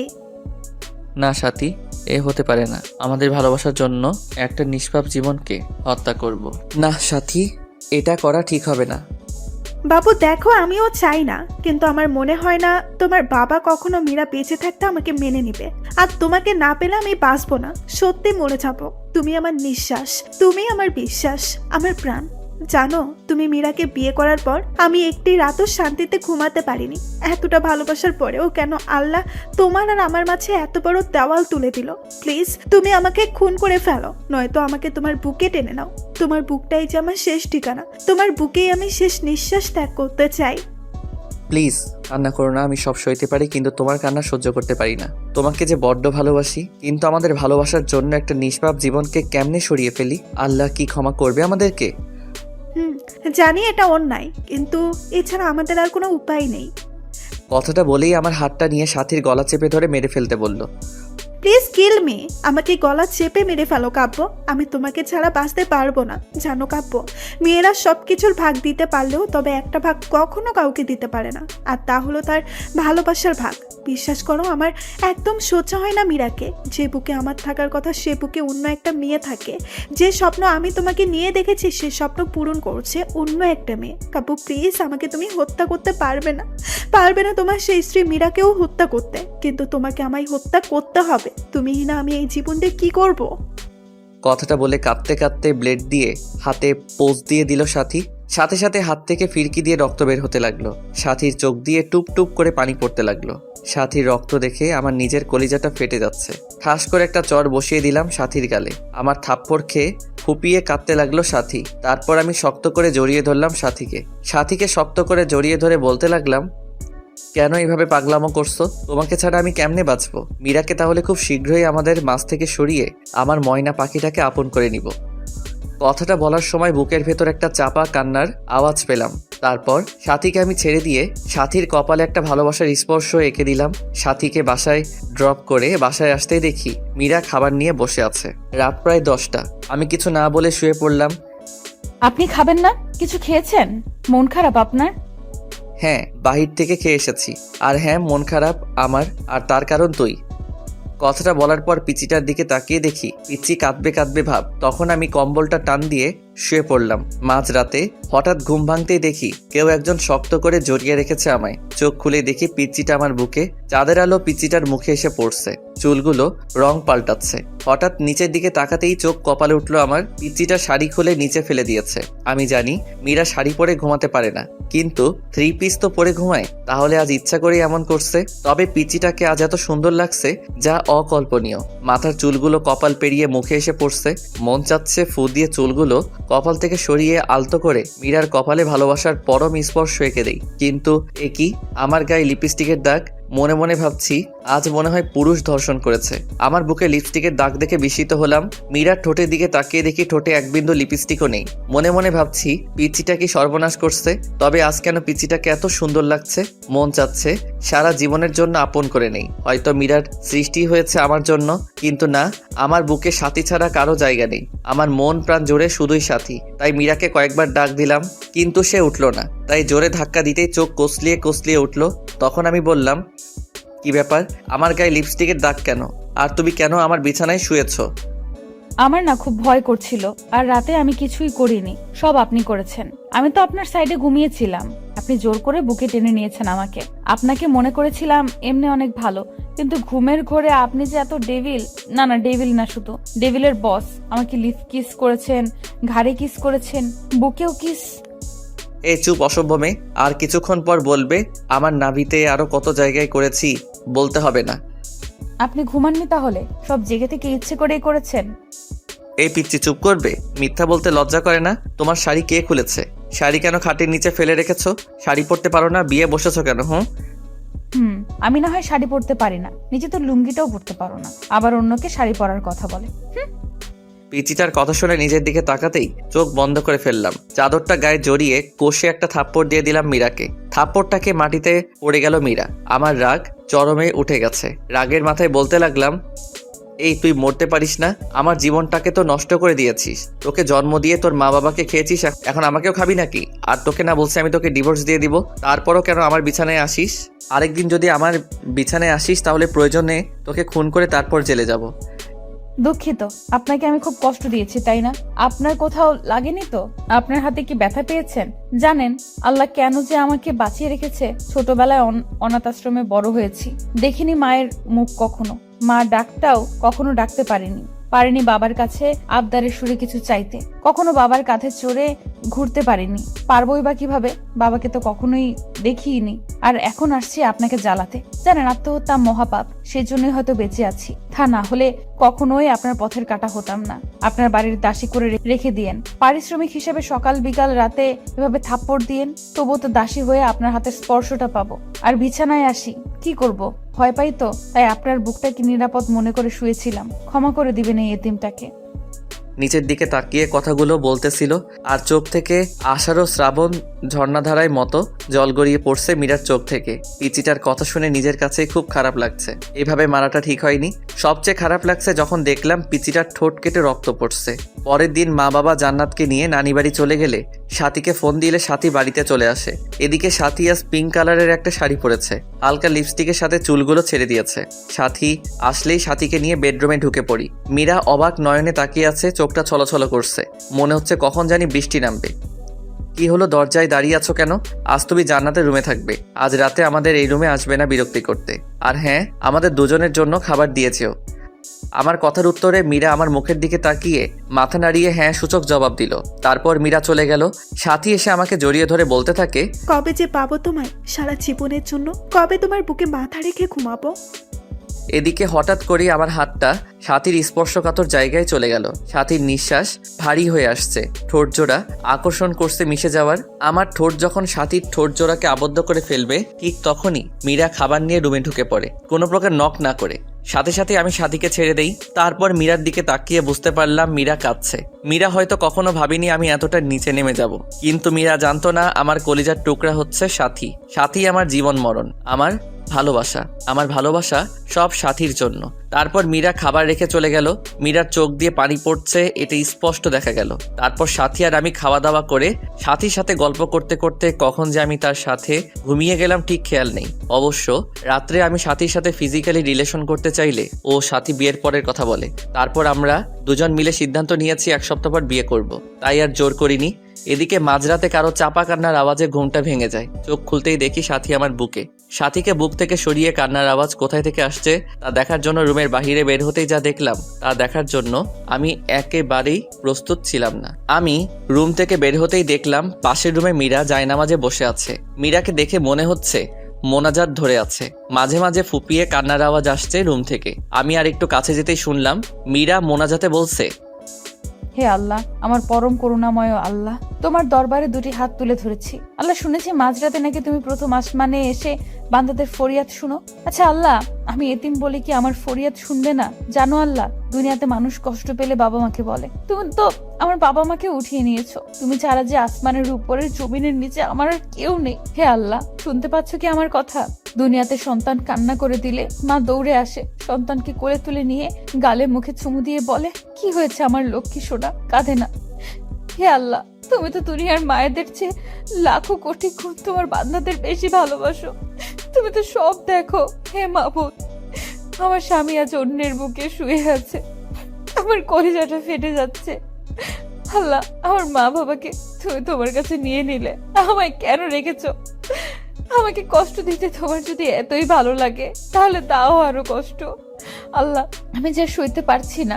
একজন পতিতা নারীও তার স্বামীর ভাগ অন্য কাউকে দিবে না, আর আমি এতটাই অভাগী, জন্ম নেওয়ার পর না পেলাম বাবা মার ভালোবাসা, না পেলাম স্বামীর ভালোবাসা।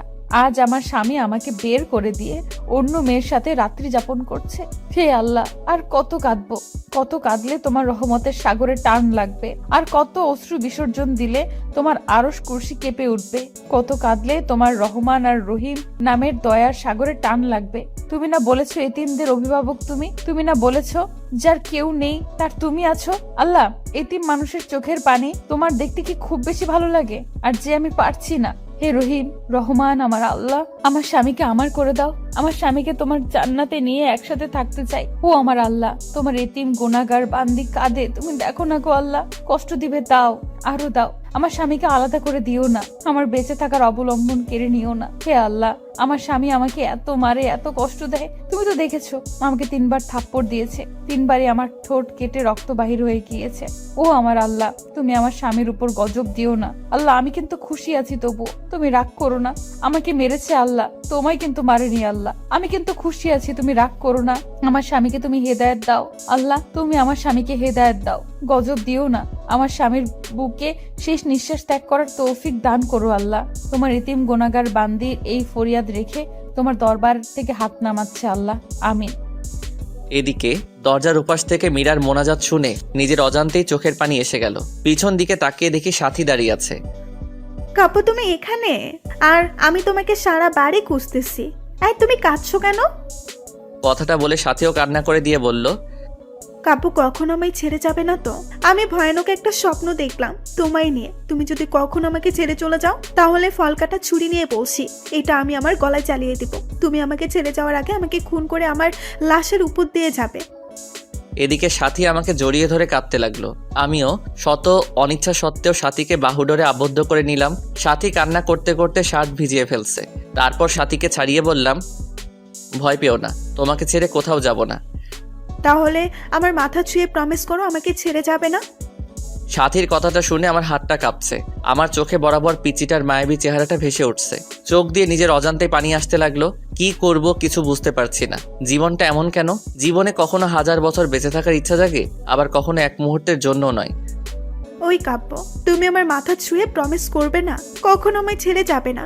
প্লিজ প্রমিস করো। তোমাকে হারালে সত্যি আমি যে বাঁচবো না, মরে যাবো সত্যি। প্লিজ প্রমিস করো, নয়তো ছুরিটা গলায় চালিয়ে দিব। প্লিজ এভাবে বলবে না। তুমি যে আমার ভালোবাসা, তুমি যে আমার জীবনের একটা অংশ। এই যে তোমার মাথা ছুঁয়ে প্রমিস করছি, জীবনে কখনো কোনোদিন তোমায় ছেড়ে যাব না। তুমি যে আমার ভালোবাসা, তুমি যে আমার জীবনের একটি অংশ। প্লিজ মরার কথা বলবে না আর। আমি কাকে নিয়ে বাঁচবো? আচ্ছা কাব্য, তোমাকে একটা কথা বলি, রাগ করবে না তো? কি বলবে বলো। আমায় একটা পাপ্পি দিবে? আচ্ছা, কাছে এসো। কাছে আসার কথা শুনে সাথী এতটা কাছে এসে পড়লো যে সাথীর নিঃশ্বাস আমার মুখে পড়ছে। আমার ইচ্ছে করছে না, তবুও নিজের অজান্তেই সাথীর কপালে একটা ভালোবাসার স্পর্শ এঁকে দিলাম। এদিকে সাথী আমাকে ধাক্কা দিয়ে বিছানায় ফেলে দিল। তারপর আর কিছু মনে নেই, তবে কে যেন দরজাটা চাপিয়ে দিল। হঠাৎ বিছানাটা কাঁপছে। চোখ খুলতেই দেখি ফোন এসেছে। ফোনের স্ক্রিনের দিকে তাকাতেই দেখি হিটলারটার ফোন। আমি ভয়ে ভয়ে ফোন তুলতে ওপাশ থেকে বলতে লাগলো, কখন থেকে ফোন দিচ্ছি, ফোন ধরার কোনো নাম নেই। কয়টা বাজে, এখনো ঘুমাচ্ছিস? তাড়াতাড়ি এসে গেট খুলে দিয়ে যা। হে আল্লাহ, কাম সারছে। সাথী এখন আমার বুকেই শুয়ে আছে। এত সকালে বাসায় সাথীকে দেখলে আমাকে কুরবানি করবে। মাথা কাজ করছে না। এই সাথী আর কত ঘুমাবে? এবার উঠো। বাবু, আর একটু ঘুমাই। উঠবা তুমি? তাড়াতাড়ি ওঠো। তারপর সাথী চোখ কসলিয়ে কসলিয়ে উঠে বলল, কি হয়েছে? বাবা এসেছে, বাহিরে দাঁড়িয়ে আছে, কুরবানি করবে আজ আমাদের। এখন কি হবে? যা হবার হবে। বুক থেকে সরো, শাড়িটা পরে নাও। তারপর সাথী শাড়িটা ঠিক করে রুমের বাহিরে এলো। আমি ভয়ে ভয়ে বাসায় গেট খুলতেই বাবা বলল, গেট খুলতে এত সময় লাগে? আর ওই মেয়ে এখানে কেন কেন এসেছে এত সকালে? আমি ঠিক কি বলবো ভেবে পাচ্ছি না, খুব ভয় হচ্ছে। পাশ থেকে তখন হঠাৎ মীরা বলতে লাগলো, বাবার সাথে আমার বান্ধবী এদিক দিয়ে যাচ্ছিল আর আমাকে ফোন দিলে আমি আসতে বলি। বাসায় আসার পর দেখি কাব্য ওর সাথে পূর্ব পরিচিত। ও আচ্ছা, সাথীমা তুমি কিছু মনে করো না, কাব্য বাবার এমনই, সব কিছু সন্দেহের চোখে দেখে। আন্টি, আমি কিছু মনে করিনি। আমার আজ তারা আছে। এখন তাহলে উঠি, অন্যদিন আবার আসবো। সাথী কথাটা বলে চলে গেল। সাথী চলে গেলে মীরাকে ছোট্ট করে একটা ধন্যবাদ দিলাম। মীরা করুণ দৃষ্টিতে আমার দিকে তাকালো। এদিকে মীরার কলেজে ক্লাস শুরু হয়েছে। এতদিন কাজে ব্যস্ত এবং নতুন বউ ছিল, তাই যাওয়া হয়নি। তারপর আব্বু মীরাকে কলেজে দিয়ে আসতে বলল। বাবার কথা মতো মীরাকে কলেজে নিয়ে যাওয়ার জন্য বের হলেই সাথী ফোন দেয়, জিজ্ঞাসা করে, কাব্য বাবু কোথায় তুমি? এই তো আব্বু মীরাকে কলেজে নিয়ে যেতে বলল, তাই দিয়ে আসতে বের হলাম। আচ্ছা, তোমার যাওয়ার কোনো প্রয়োজন নেই। মীরাকে গাড়ি দিয়ে কলেজে পাঠিয়ে দাও। আমি সাথীর কথা মতো তাই করলাম। তারপর দুপুরে বসে আছি, তখন হঠাৎ মীরার নাম্বার থেকে ফোন আসলো। আমি ফোনটা ধরতেই ওপাশ থেকে অপরিচিত কণ্ঠে কেউ একজন বলল, এক্সকিউজ মি, ফোনটা যার তিনি দুর্ঘটনায় মারা গেছেন, লাস্ট ডায়ালে আপনার নাম্বারটা ছিল, এজন্য আপনাকে কল দিলাম। প্লিজ মেয়েটি যদি আপনার পরিচিত হয়ে থাকে তাহলে চট্টগ্রাম মেডিকেল কলেজ হাসপাতালে আসুন। কথাটা শুনে কিছুক্ষণের জন্য আমি পাথর হয়ে গিয়েছিলাম। কি থেকে কি হয়ে গেল কিছুই বুঝলাম না। সাথে সাথে হসপিটালে গিয়ে দেখি লাশের মাথাটা কেমন যেন থেতলে গেছে, নাক দিয়ে রক্ত বের হয়ে আছে, মুখটা অনেক মায়াবী লাগছে। আজ কেন জানি আমার বুকটা ফেটে কান্না আসছে। কিন্তু কেন? আজ তো আমার সুখের দিন, আমার পথের কাটা দুনিয়া থেকে বিদায় নিয়েছে। তবে কেন এত কষ্ট হচ্ছে? মনে হচ্ছে প্রাণটা দেহ থেকে বের হয়ে যাচ্ছে। হে আল্লাহ, ভালোবাসা পাওয়ার জন্য নিজের স্ত্রীকে খুন করে ফেললাম। তার কিছুক্ষণ পর বাবা মা আসলো, তারাও কাঁদছে। বাবা সবচেয়ে বেশি কাঁদছে। তারপর মীরাকে হাসপাতাল থেকে বাসায় নিয়ে আসা হলো। আজ মীরার দাফন। আমি মীরার লাশটা কাঁধে নিয়েছি। মনে হচ্ছে কলিজাতে কেউ ছুরি চালিয়ে দিয়েছে। দূরে সাথীকে দাঁড়িয়ে থাকতে দেখলাম, সাথীও আজ কাঁদছে। আকাশ বাতাস আজ কাঁদছে মনে হচ্ছে। তারপর মীরাকে দাফন করে কিছুক্ষণ কবরের পাশে দাঁড়িয়ে থেকে চলে আসলাম। তারপর সাথী আমাকে নির্জনে ডেকে নিয়ে অনেক কান্না করলো, ক্ষমাও চাইলো। সরাসরি আমার পায়ে পড়ে বলতে লাগলো, কাব্য, আমাদের ভালোবাসার জন্য একটা নিষ্পাপ জীবনকে হত্যা করে ফেললাম। আমি সাথীকে সান্ত্বনা দেওয়ার জন্য বললাম, তুমি কিছু অন্যায় করনি, যদিও বা করে থাকো সব তোমার ভালোবাসাকে পাওয়ার জন্য। তারপর সাথী চলে গেল। আমার মনে হচ্ছে মীরার ছায়া মনে হয় প্রতিনিয়ত আমার পাশে ঘুরে। কেমন যেন উদাসীন উদাসীন লাগছে। আজকে ভাবলাম সাথীর কাছে যাই, এভাবে আর পারছি না। আজ রাতটা সাথীর সাথে থাকবো। সাথীকে ফোন দিয়ে পেলাম না, এই জন্য সরাসরি বাসায় চলে গেলাম। বাসায় গিয়ে দেখি দরজা খোলা। আমি সরাসরি সাথীর রুমে চলে গেলাম। হঠাৎ সাথীর রুমের কাছে যেতেই দরজার ভেতর থেকে পুরুষ কণ্ঠের আওয়াজ শুনলাম। আমি ভেতরে কি হচ্ছে তা দেখার জন্য জানালার পর্দা সরিয়ে রুমের ভেতরে তাকাতেই চমকে উঠলাম। এটা কি হচ্ছে? সাথী আর তার ভাই রথক্রিয়ায় ব্যস্ত। তারপর হঠাৎ সাথী আর সাথীর ভাই যা বলল তা শোনার জন্য আমি একেবারেই অপ্রস্তুত ছিলাম। তাদের কথোপকথন, বাবু, কতদিন ধরে আদর করো না, প্লিজ আর একটু কাছে আসো। মা, আমার বাবুটা কি হট। সজীব, যাকে সাথী ভাই হিসেবে চিনতাম। ইস, আমার বুঝি লজ্জা করে না? ও মা, তাই বুঝি? কোথায় লজ্জা করে? কথাটা বলে সজীব সাথীকে কিস করতে লাগলো আর বলতে লাগলো, বাসরাতে কে আগে জড়িয়ে ধরেছিল? আর আমরা তো স্বামী স্ত্রী। আর স্বামী স্ত্রীর মাঝে কিসের লজ্জা? পৃথিবীর সবাই জানে আমরা ভাই বোন, তবে আমরা দুজন ছাড়া। কথাটা বলে সাথীর ঠোঁট জোড়ার সাথে সজীবের ঠোঁট জোড়া আবারও মিলিয়ে দিল। এদিকে এসব দৃশ্য দেখে আমার পায়ের তলার মাটি সরে যাচ্ছে, চোখ দিয়ে অঝরে পানি ঝরছে, যার জন্য আমার নিষ্পাপ বউকে হারালাম। মন চাইছে কাল নাগিনীকে খুন করি। এখন মীরার মুখটা এখন বারবার চোখের সামনে ভেসে উঠছে আমার। ওগো শুনছো, আমাদের প্ল্যান সাকসেসফুল হওয়ার পথে। আমাদের পথের কাটা মীরাকে গাড়ি চাপা দিয়ে মেরে ফেলেছি। মেয়েটা কাব্যকে অনেক ভালোবাসতো, কিন্তু আমার অভিনয়ের কাছে সব ভালোবাসা চাপা পড়ে গেছে। আমার বউটা অভিনয় অ্যাওয়ার্ড পাবে। তুমি একদম পারফেক্ট অভিনয় করেছো। আর সবচেয়ে রেলগাড়ির নিচে চাপা পড়ে মরার প্ল্যানের সাথে সাথে অভিনয়টা একদম সুপারহিট হয়েছিল। দেখতে হবে না বউটা কার। এখন শেষ একটা কাজ হচ্ছে আমার জন্য। পাগল কাব্যকে বিয়ে করে কৌশলে তার সমস্ত সম্পত্তি লিখে নিয়ে আমার বাবুটাকে নিয়ে আমেরিকা চলে যাওয়া, আর তা এই মাসেই পূরণ হবে। হাসতে হাসতে কথাগুলো বলল সাথী। এদিকে কথাগুলো শুনে আমার বুকটা চিনচিনে ব্যথা করছে। মন চাচ্ছে দুইটাকে খুন করি। এদের জন্য আমার স্ত্রী মীরা আজ পরপারে, কিন্তু না, এদের এইভাবে মারলে ফেসে যাব। তাই কৌশলে আমার স্ত্রী হত্যার প্রতিশোধ নিতে হবে। আজ বাইক চালাচ্ছি আর মীরার কথা ভাবছি। মনে হচ্ছে মীরা আমার পাশে বসে শক্ত করে আমাকে জড়িয়ে ধরে আছে। চোখ দিয়ে নিজের অজান্তেই পানি আসছে।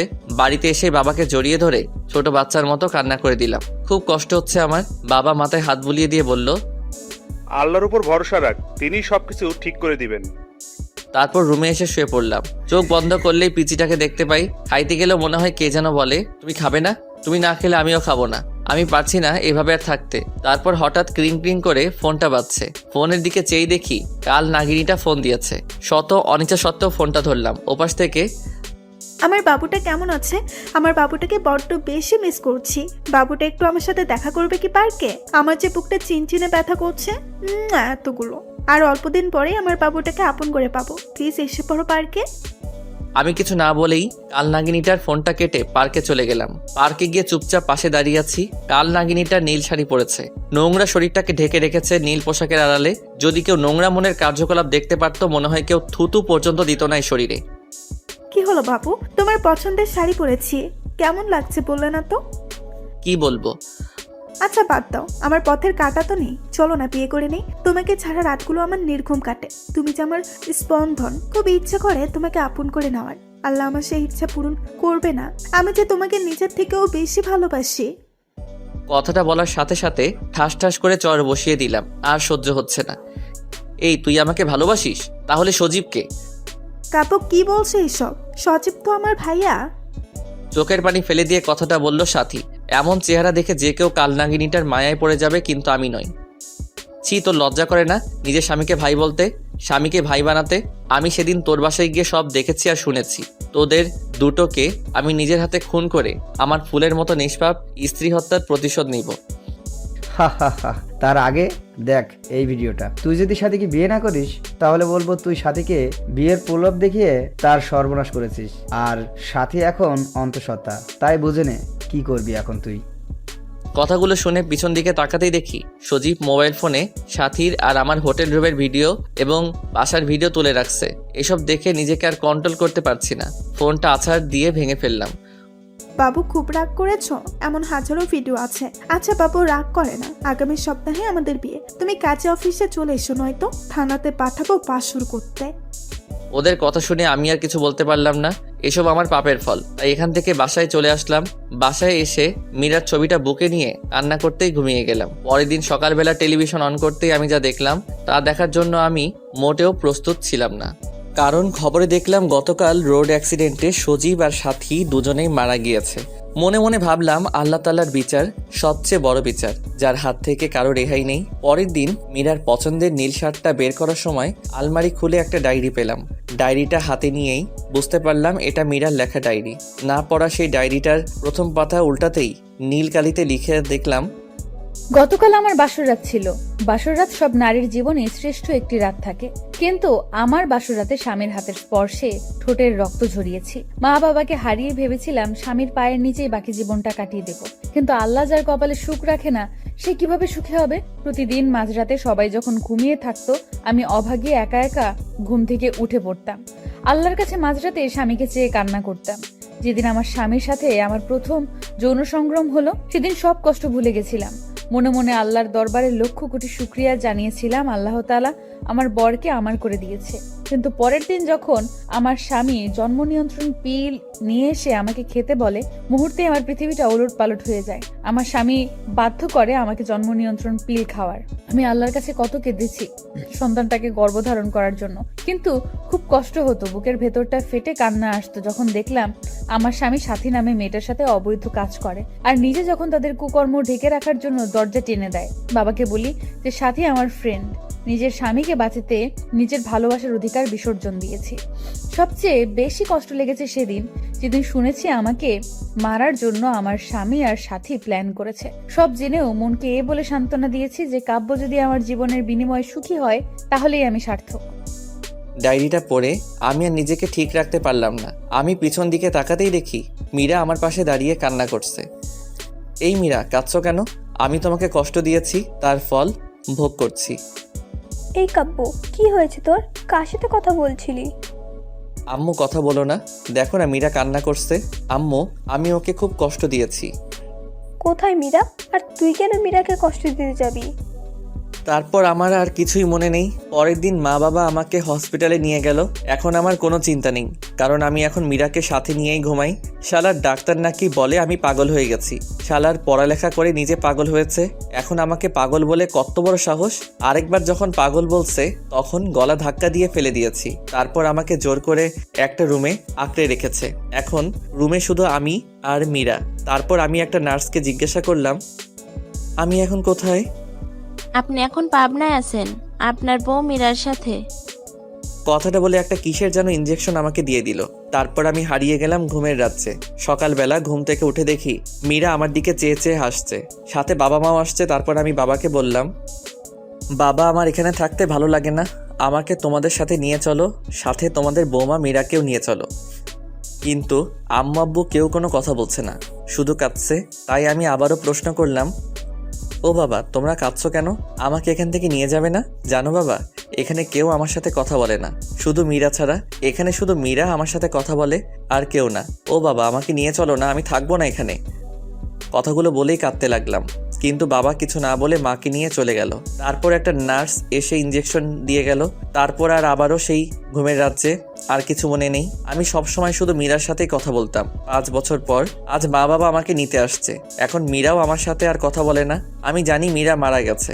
তারপর মা বাবা আমাকে বাসায় নিয়ে এসে বলল, কাব্য, বাবা, তুমি 5 বছর পাগল হয়ে পাবনা মানসিক হসপিটালে ছিলে। আর এই 5 বছরে আমাদের অনেক পরিবর্তন হয়ে গেছে। আমরা আজ নিঃস্ব, ব্যবসাতে ক্ষতি হয়েছে, ব্যাংকের লোক ঋণের পরিশোধ করতে বাড়িটাও বিক্রি করে দিয়েছি। এখন এই বাসাতে ভাড়া আছি। বাবার কথাগুলো শুনে আমার নিজের অজান্তেই চোখের কোণে পানি চলে আসলো। আমার বাবা এই বয়সে মানুষের অফিসে কাজ করে। তারপর আমি মনে মনে ভাবলাম, আমার কোনো না কোনো একটা জব করতেই হবে। যেই ভাবা সেই কাজ। কয়েক জায়গায় আবেদন করলাম, সাথে একটা প্রাইভেট প্রতিষ্ঠানে শিক্ষকতা করার জন্য আবেদন করলাম। সপ্তাহখানেক পর নোটিশ আসলো, সেই প্রতিষ্ঠানে আমাকে জয়েন করতে বলেছে। আর এইভাবে দিনগুলো ভালোই কাটছিল। কিন্তু প্রতি রাতেই মীরার স্মৃতিগুলো আমাকে ঘুমাতে দেয় না। মীরার সেই দুষ্টমিগুলো আজও আমাকে কাঁদায়। প্রতি রাতে আমি মীরার ছবি বুকে নিয়ে ঘুমাই। খুব কষ্ট হয়। মাঝরাতে মোনাজাতে শুধু একটা কথাই বলি, আল্লাহ আমার স্ত্রীকে ভালো রেখো। এদিকে একদিন আমি স্কুলে একটা বাচ্চাকে দেখে খুব অবাক হয়ে গেলাম। কি সুন্দর করে হাসে, ঠিক মীরার মতো। কি মায়াবী চাহনি, মনে হচ্ছে এই যেন মীরার প্রতিচ্ছবি তার মাঝে দেখতে পাচ্ছি। তারপর আমি মেয়েটাকে ডাক দিয়ে বললাম, তোমার নাম কি মামনি? আসসালামু আলাইকুম। ওয়ালাইকুম আসসালাম। উত্তরটা দিয়ে মনে মনে ভাবতে লাগলাম, এতটুকু একটা বাচ্চা মেয়ে হাই হ্যালো না বলে সালাম দিল। আপনি কি জানেন না কার সাথে কথা বলতে হলে সালাম দিতে হয়? আর আমার নাম তাসনিয়া করিমা রাইসা। নামটা শুনে বুকটা কেমন যেন কেঁপে উঠল। আচ্ছা, আপনি আমাদের নতুন টিচার? হ্যাঁ মামনি, আমি তোমাদের নতুন টিচার। এই না চকলেট, আজ থেকে আমরা ফ্রেন্ড, কেমন? ফ্রেন্ড। তুমি আমার থেকে চকলেট নিলে তুমি আমাকে পাপ্পি দিবে না? তুমি একটা কিপ্তি কেন? তোমার সাথে আরি কান ধরো, কান ধরে বলবে রাজকন্যার সাথে আর কোনদিন অপরাধ করবো না। তুমি জানো না রাইসা নামের তো রানী? মামুনি, আমি না তোমার টিচার? টিচারকে কান ধরতে বলা লাগে? টিচার না ছাই, তুমি এখন আমার বন্ধু। কিছুক্ষণ আগে চকলেট দিয়ে বন্ধু বানাইছি। তোমার টিচার গিয়ে ওলা ক্লাসে দেখায়ও। এখন কান ধরো, নলে ফান দেবো। কথাগুলো বলে মুখ চেপে হেসে দিল। আমি কি বলবো ঠিক ভেবে পাচ্ছি না, খুব হাসি পাচ্ছে। মেয়েটার চোখের দিকে তাকিয়ে দেখি মেয়েটা রাগী লোক নিয়ে তাকিয়ে আছে। কি হলো, আমার কথা বুঝিনি? বন্ধু হলি কেন? বন্ধু হয়েছে যেহেতু কান ধরে বলো, আর অপরাধ হবে না। যদি কান না দেবো তাহলে দাঁত পড়ে যাবে, আর দাঁত পড়ে গেলে বিয়ে হবে না।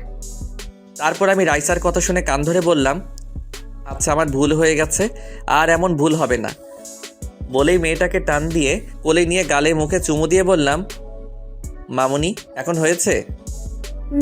বেশ হয়েছে, তুমি খুব ভালো। তখন হঠাৎ পাশ থেকে 10 বছরের মতো একটা মেয়ে এসে বলল, রাইসা, আব্বু এসেছে, চলো, দাঁড়িয়ে আছে। ও আপু, তুমি আমার ফ্রেন্ডের সাথে পরিচয় হই না? এই যে স্যার, এটা আমার আপু রিচি। রিচি আপু, স্যারকে সালাম দাও। আসসালামু আলাইকুম, আমি রিচি। স্যার আজকে আসি। বলতে হঠাৎ দেখি একটা ভদ্রলোক এসে রাইসাকে কোলে নিল। রাইসা বাবাই বাবাই বলে লোকটাকে জড়িয়ে ধরলো। তারপর লোকটা রাইসা আর রিচিকে নিয়ে গাড়ি করে চলে গেল। মনে মনে ভাবলাম, আজ যদি মীরা বেঁচে থাকতো তাহলে আমাদের সন্তানটাও ঠিক এতটুকু বড়ই হতো। তখন নিজের অজান্তেই চোখের পাতাটা ভিজে উঠল, আর সাথে সাথেই মীরার চাঁদ মুখটা ভেসে উঠছে স্মৃতিপটে। এদিকে বাসায় এসে দেখি বাবা অসুস্থ। তারপর বাবাকে নিয়ে হসপিটালে গেলাম। ডাক্তারের রুমে গিয়ে স্কুলের সেই লোকটাকে দেখলাম কেমন বিচলিত ভঙ্গিতে বসে আছে। তারপর ডাক্তার লোকটিকে বলল, রফিক সাহেব, যদি ও নেগেটিভ রক্ত না পাওয়া যায় 4 ঘন্টার ভেতর, তাহলে আপনার মেয়েকে বাঁচানো সম্ভব না। এদিকে আমি একজন ডাক্তারকে নিয়ে বাবাকে দেখালাম। ডাক্তার বলল তেমন কিছু না, হয়নি, শুধু প্রেশারটা একটু বেড়েছে। তারপর আমি বাবার বেড থেকে বের হয়ে পাশের বেডের দিকে তাকাতেই বুকটা কেমন যেন উহু করে কেঁদে উঠল। কি মায়াবী মুখটা, কেমন যেন অন্ধকারে ঢাকা পড়ে গেছে। মুখে অক্সিজেন মাস্ক লাগানো, মনে হচ্ছে এ যেন আমার নিজের আপন কেউ। আর কেন আমার এতটা কষ্ট হচ্ছে মেয়েটাকে দেখে, বুকের ভেতর চিনচিনে ব্যথা করছে। তারপর আমি ডাক্তারের রুমে গিয়ে বললাম, মেয়েটার কি হয়েছে? তখন পাশ থেকে লোকটি বলল, গতকাল স্কুল থেকে আসার সময় আমাদের গাড়ি নিয়ন্ত্রণ হারিয়ে অ্যাক্সিডেন্ট হয়। রাইসা মামুনির প্রচুর ব্লাড যায়, মাথায় অনেক আঘাত পেয়েছে। তার মা মেয়ের খবর শুনে অজ্ঞান হয়ে পড়ে আছে। মেয়েটা যদি কিছু হয়ে যায় তাহলে তার মা বাঁচবে না। যদি এখন রক্ত না পাওয়া যায়, আল্লাহ যে কি করবেন। কথাটা বলেই কেঁদে দিল। এদিকে এক নার্স এসে বলল, স্যার, চট্টগ্রামের আশেপাশে প্রায় সব ব্লাড ব্যাংকে খবর নিয়েছি, কিন্তু কোথাও রক্ত পাওয়া গেল না। এদিকে পেশেন্টের অবস্থা ভালো না, জানি না কি হবে। নার্সের কথাটা শুনে রফিক সাহেব কেঁদে দিলেন। আমার কেন যেন কথাগুলো শুনে খুব কষ্ট হচ্ছে। তখন আমি ডাক্তার সাহেবকে বললাম, ডাক্তার সাহেব আমি রক্ত দিব, আমার রক্তের গ্রুপ ও নেগেটিভ। ডাক্তার তখন তাড়াহুড়া করে আমায় নিয়ে শুইয়ে দিলেন। 2 ব্যাগ রক্ত নিয়ে রাইসাকে দিল। আমি কিছুক্ষণ শুয়ে থেকে বাবার কাছে চলে আসলাম। পরের দিন বাবাকে নিয়ে বাসায় ফিরি। হসপিটাল থেকে আসার সময় রাইসার বেডের দিকে তাকিয়ে দেখি একটা মেয়ে রাইসাকে জড়িয়ে ধরে আছে। মনে হচ্ছে এটাই রাইসার মা, কিন্তু মানুষটাকে খুব পরিচিত লাগছে। একধানে তাকিয়ে আছি মেয়েটার দিকে। কি রে কাব্য, বাসায় যাবি না? এভাবে দাঁড়িয়ে পড়লি যে? বাবার কথা শুনে খানিকটা চমকে উঠে বললাম, চলো বাবা। তারপর বাবাকে নিয়ে বাসায় আসার পর বিছানায় গাটা এলিয়ে দেই। তারপর পরের দিন হঠাৎ কে যেন দরজা নক করছে। আমি দরজাটা খুলতেই আমার মাথাটা ঘুরতে লাগলো, পা দুটো কাঁপছে। এ আমি কি দেখছি? এটা স্বপ্ন না বাস্তব? মীরা, তুমি বেঁচে আছো? হ্যাঁ, বেঁচে আছি। তুমি কি ভেবেছিলে আমি মরে গেছি? যাকে আল্লাহ বাঁচায় তাকে কেউ মারতে পারে না। কিন্তু আমি যে স্পষ্ট দেখেছি সেটা তুমি রোড অ্যাক্সিডেন্টে মারা গিয়েছো। তুমি ভুল দেখেছো কাব্য। তুমি জানো না এই পৃথিবীতে একজন মানুষের ন্যায় আরো 7 জন মানুষ রয়েছে। আচ্ছা বাদ দাও, এই নাও আমার বিয়ের কার্ড। তুমি কিন্তু আসবেই, আঙ্কেল আন্টি সাথে জান্নাতকেও নিয়ে আসবে। মীরা, তোমার বিয়ে মানে? কি বলছো এসব? আর আমি তোমাকে ভালোবাসি, বড্ড বেশি ভালোবাসি। আমি আমার ভুল বুঝতে পেরেছি, প্লিজ আমাকে ক্ষমা করে দাও। তোমাকে ছাড়া সত্যি আমি বাঁচবো না, প্লিজ আমাকে ছেড়ে যেও না। বিশ্বাস করো, এখন আমার বুক থেকে তোমাকে আর কেউ কেড়ে নিতে পারবে না। কান্না করতে করতে কথাগুলো বললাম। চোখ থেকে তখন টুপটুপ করে পানি পড়ছে। নিজের অজান্তেই তখন মীরার হাতটা আমি ধরে ফেললাম, কিন্তু মীরা ঠাস ঠাস করে চর বসিয়ে দিল আমার গালে। তারপর হঠাৎ কি যেন পড়ায় শব্দে আমার ঘুমটা ভেঙে যায়। উঠে ফ্লোরের দিকে চেয়ে দেখি বুক থেকে মীরার ছবিটা পড়ে ভেঙে গিয়েছে। তার মানে এতক্ষণ যা দেখলাম সব স্বপ্ন ছিল। গলাটা শুকিয়ে গেছে। টেবিল থেকে এক গ্লাস পানি খেয়ে এসে বিছানায় ধপ করে বসে পড়লাম। আমি বুঝতে পারলাম আমি মীরাকে নিয়ে বাজে স্বপ্ন দেখেছি। তখন মুহূর্তেই মীরার মুখটা বারবার ভেসে উঠছে। তারপর আবারও ঘুমিয়ে পড়লাম। কয়েকদিন পর স্কুলে গিয়ে দেখি রফিক সাহেব বসে আছে। আমি ওনাকে সালাম দিলাম। আসসালামু আলাইকুম। ওয়ালাইকুম আসসালাম। স্যার, আপনাকে আজ আমাদের বাড়িতে দাওয়াত। সন্ধ্যায় আসবেন কিন্তু। আজ আমাদের রাইসার ৫ম জন্মবার্ষিকী। রফিক সাহেব কথাটা বলে বাড়ির ঠিকানা দিয়ে চলে গেল। এদিকে সন্ধ্যায় আমি রফিক সাহেবের ঠিকানা দেওয়া বাসায় গিয়ে নক দিলাম। নক দেওয়ার কিছুক্ষণ পর একটা কাজের মেয়ে এসে দরজাটা খুলে দিল। বাসাটা খুব সুন্দর করে সাজানো হয়েছে। আমাকে দেখে রাইসা দৌড়ে এসে আমায় জড়িয়ে ধরলো। খুব সুন্দর লাগছে আজ রাইসাকে। তারপর আমি মেয়েটাকে কোলে নিয়ে গালে মুখে চুমু দিয়ে বুকে জড়িয়ে নিলাম। অজানা এক প্রশান্তি মনে হচ্ছে ছুঁয়ে গেল আমার হৃদয়। বাড়িতে প্রায় আমাদের স্কুলের সব টিচারদের দাওয়াত করা হয়েছে। তখন হঠাৎ সিঁড়ি দিয়ে কাউকে নামতে দেখেই আমি থমকে গেলাম। নীল রঙের চশমাটা খুলে মুছে আবার চোখে পড়লাম। বুকের স্পন্দন বেড়ে যাচ্ছে, কারণ এ তো অন্য কেউ না, এটা মীরা। এটা কিভাবে সম্ভব? যাকে নিজ হাতে দাফন করেছি, যার চাঁদ মুখটা এখনো ভেসে ওঠে, কিন্তু মীরা আবার বেঁচে আছে। মীরার দিকে তাকিয়ে পলক ফেলতে পারছি না।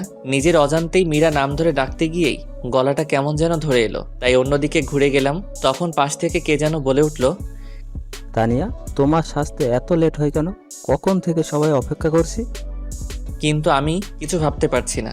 এদিকে রফিক সাহেব মীরার হাত ধরে মীরাকে নামাচ্ছে। মীরার সাথে কয়েকবার আমার চোখাচোখি হয়েছে, কিন্তু কোনো কথা হয়নি। এদিকে কিছুক্ষণ পর রাইসার জন্মদিনের কেক কাটলাম। তার কিছুক্ষণ পর হঠাৎ কাঁধে কারো হাতের স্পর্শ পেলাম। আমি পিছন দিকে তাকাতেই দেখি মীরা। আসসালামু আলাইকুম, আমি তানিয়া রেজওয়ান রফিক।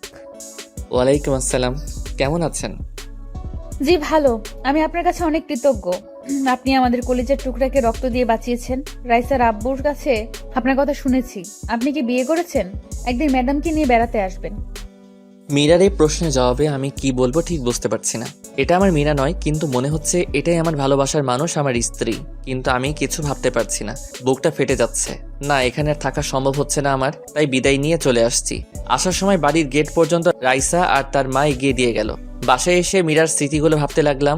আমি জানি এটা মীরা নয়, কিন্তু কেন যেন বারবার আমার মন বলছে এটাই মীরা, এটাই আমার পিচ্চি বউ মীরা। তারপর থেকে এখন প্রায় তাদের বাসার নিচে দাঁড়িয়ে থাকি। দেখি প্রতিদিন কোথায় যেন যায় তানিয়া, যাকে আমার মন বলে এটা তানিয়া নয়, মীরা। পরে খবর নিয়ে জানতে পারি মীরা অফিসে যায়। নিজের অফিস আছে, তাই একদিন অফিসে যাওয়ার পথে মীরার গাড়ি আগলে দাঁড়ালাম। গাড়ি দাঁড়া করাতে বললাম, এক্সকিউজ মি, যদি কিছু মনে না করেন পার্কে গিয়ে বসতে পারি? আপনার সাথে কিছু কথা আছে। আচ্ছা চলেন। তারপর একটা পার্কে নিয়ে গিয়ে গাড়ি দাঁড় করালো। তারপর বলল, কিছু বলবেন? আমার যেতে হবে। একটা সত্যি কথা বলবেন? বলেন, কি বলতে চান? আমার মন বলছে তুমি তানিয়া না, আমার মীরা। আমার মন বলছে, প্লিজ মিথ্যা বলো না। আপনি কি ঠিক আছেন মিস্টার কাব্য? আমি তানিয়া রেজওয়ান রফিক। আপনার মীরা কে? আর কি বলছেন এসব? আপনি এসব বলতে আমাকে এখানে এনেছেন? ছি, লজ্জা করে না আপনার? প্লিজ, আমি মিথ্যা বলছি না, বিশ্বাস করুন। এরপর মীরার সাথে ঘটে যাওয়া সবকিছু তাকে খুলে বললাম। তারপর উনি বলল, কি আশ্চর্য, আপনি কি আমাকে নাটকের স্ক্রিপ্ট শোনাচ্ছেন? প্লিজ, আমি জানি তুমি আমার মীরা, তুমি আমার সাথে মিথ্যা বলছো। কি আশ্চর্য, আমার বিয়ে হয়েছে, বাচ্চাও আছে দুটো। প্লিজ মীরা, তুমি আমার মীরা, বলো তুমি মিথ্যা বলছো। আমার মন কখনো মিথ্যা বলে না। কথাটা বলেই মীরার হাতটা ধরে ফেললাম, আর সাথে সাথে মীরা হাতটা ছাড়িয়ে ঠাস ঠাস করে চর বসিয়ে দিয়ে বলতে লাগলো, আমি আপনাকে অনেক ভালো ভেবেছিলাম, কিন্তু আপনার যে চরিত্র খারাপ তা এখন আর বোঝার বাকি রইল না আমার। লজ্জা করে না অন্যের স্ত্রীর হাত ধরতে? আপনার কি বউ নেই? আর আপনি ভালো করে জানেন আমার স্বামী আর দুইটা মেয়ে আছে। তারপরও আমাকে কেন বিরক্ত করেন? নির্ঘাত আমার মেয়ের জীবন বাঁচানোর জন্য আজ আপনাকে লোক ডেকে অপমান করলাম না, নইলে আজ আপনাকে পুলিশে দিতাম। ছোট লোক, নারীদের সম্মান করতে শিখেননি, মনে হয় জন্মের দোষ রয়েছে আপনার। কথাটা বলে জিভে কামড় দিল মীরা। এদিকে তানিয়া, যাকে মীরা ভেবে নিজের অজান্তে হাতটা ধরে ফেলেছিলাম, কিন্তু সে তো আমার মীরা না। নিজের প্রতি আজ প্রচন্ড ঘৃণা হচ্ছে। আজ আমার জন্য মা বাবা কথা শুনলো। সরি, আমি ঠিক এমনটি বলতে চাইনি। না, ঠিক আছে, বলবেন না কেন?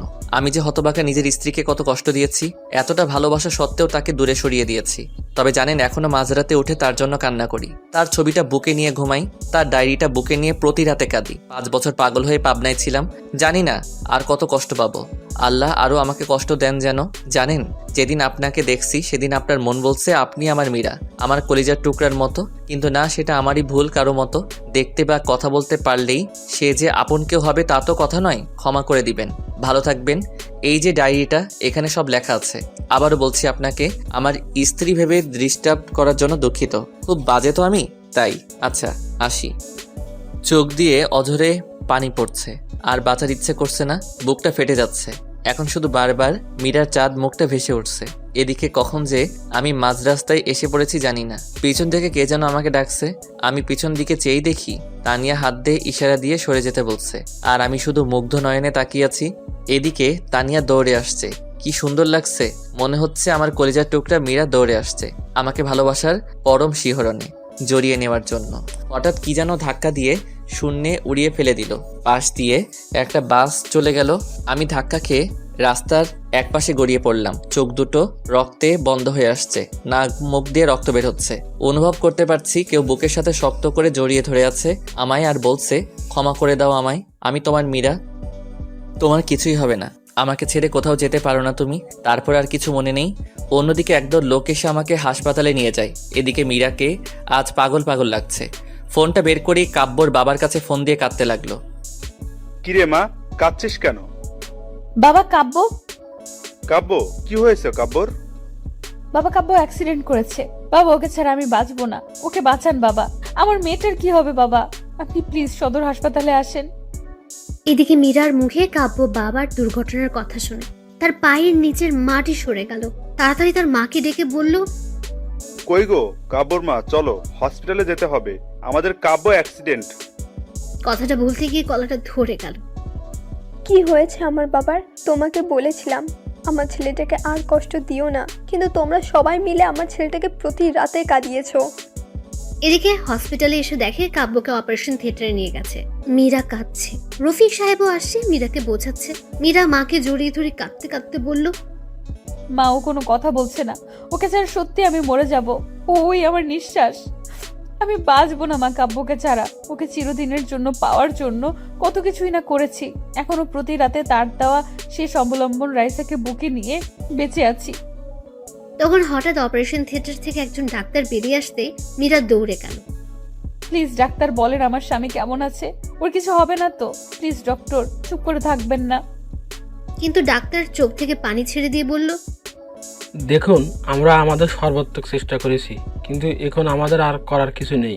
আল্লাহকে ডাকেন, তিনি যদি ইচ্ছা করেন তাহলে বাঁচাতে পারেন। রোগী ক্রিটিক্যাল অবস্থায় আছে। ডাক্তারের কথা শুনে মীরার পায়ের তলার মাটি সরে গেল। চোখ থেকে টুপটাপ করে পানি ঝরছে। ডক্টর সাহেব, আমি কি কাব্যের সাথে দেখা করতে পারি? যান, তবে কোনো কথা বলবেন না। এদিকে মীরা ডাক্তারের কথা মতো ক্যাবিনে ঢুকতেই বুকটা হু হু করে কেঁদে দিল। সারা মুখ ব্যান্ডেজ করা, মুখে অক্সিজেন মাস্ক লাগানো। খুব কষ্ট লাগছে মীরার কাছে।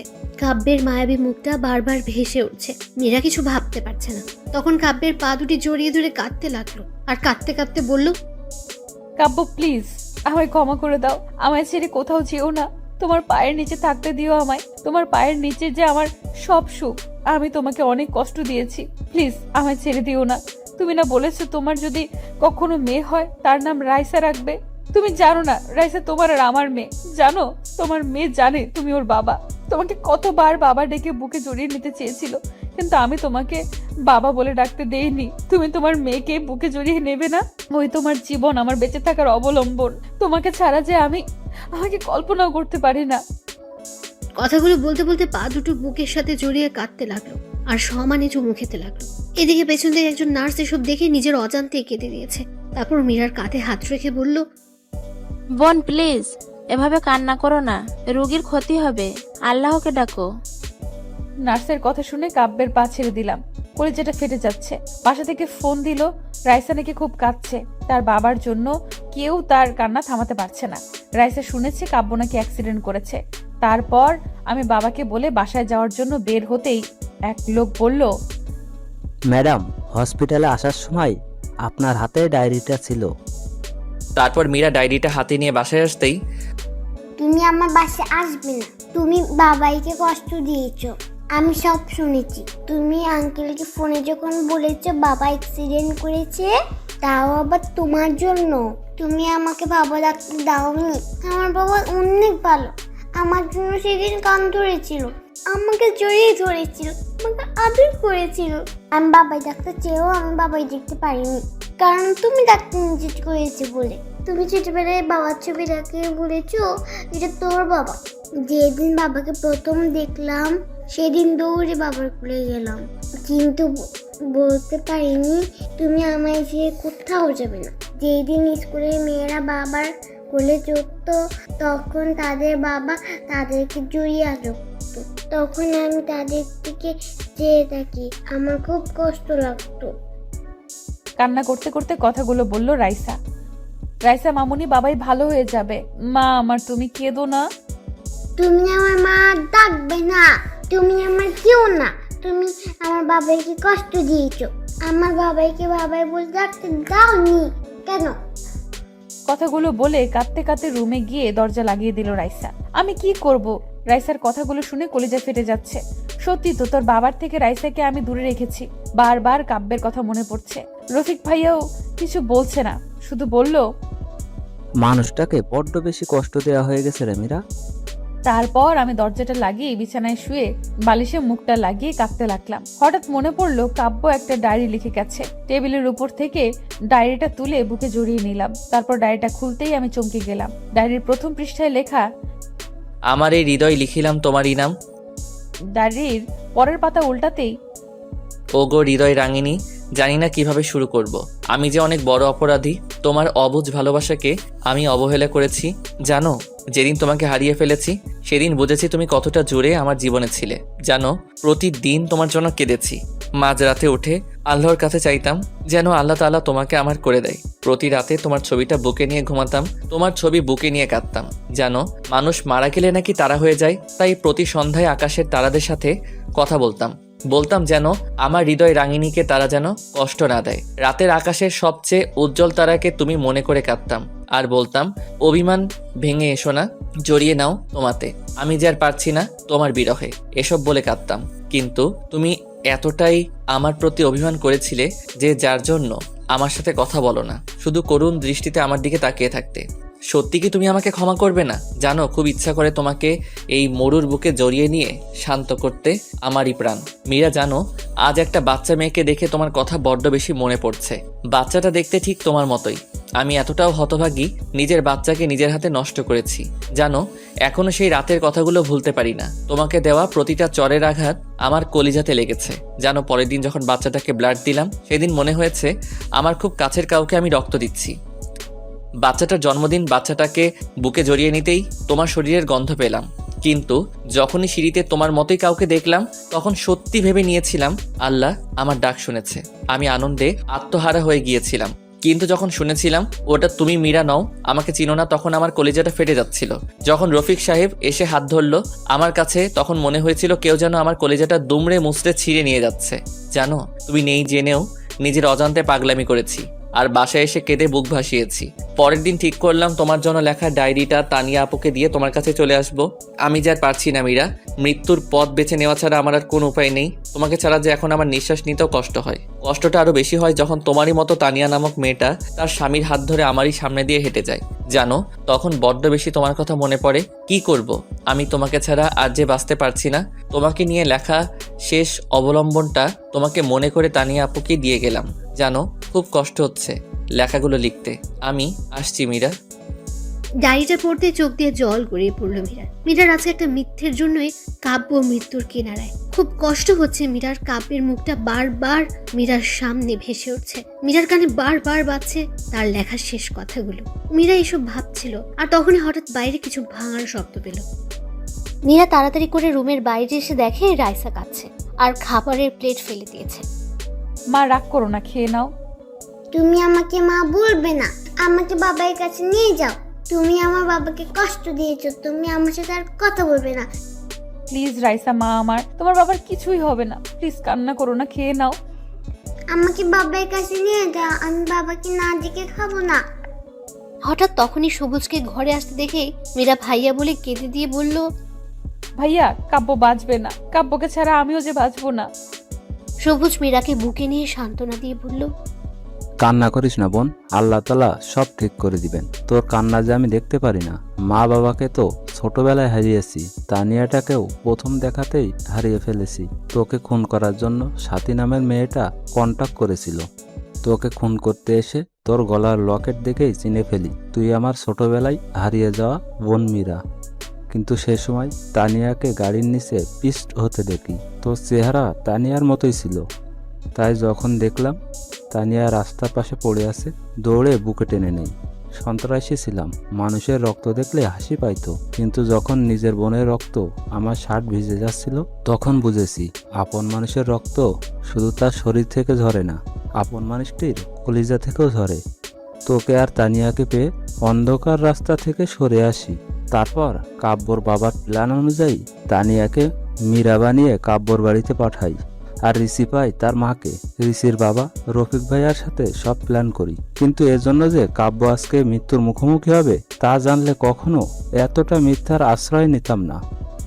এদিকে হঠাৎ রাইসা দৌড়ে এসে মীরাকে জড়িয়ে ধরে বলল, মম চলো না বাবার কাছে, আমার সাথে বাবা কথা বলবে।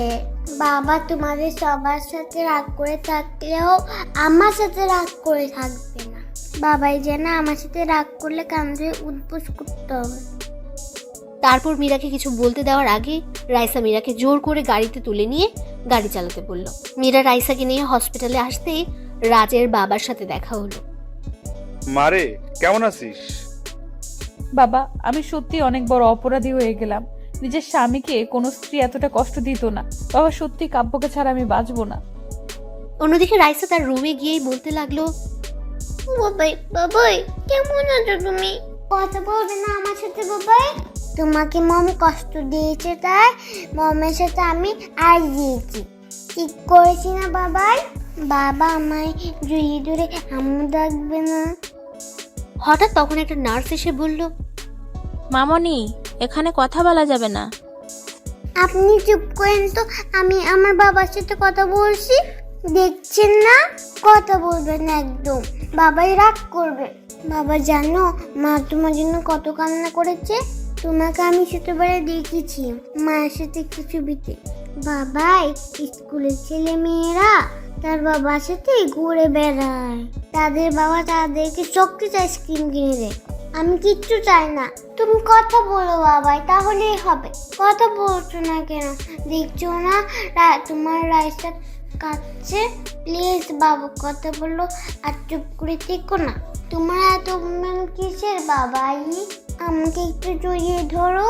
মা তোমার জন্য রাতে ঘুমের মধ্যে কান্না করে। দেখো দেখো দাদু ভাইও কাঁদছে।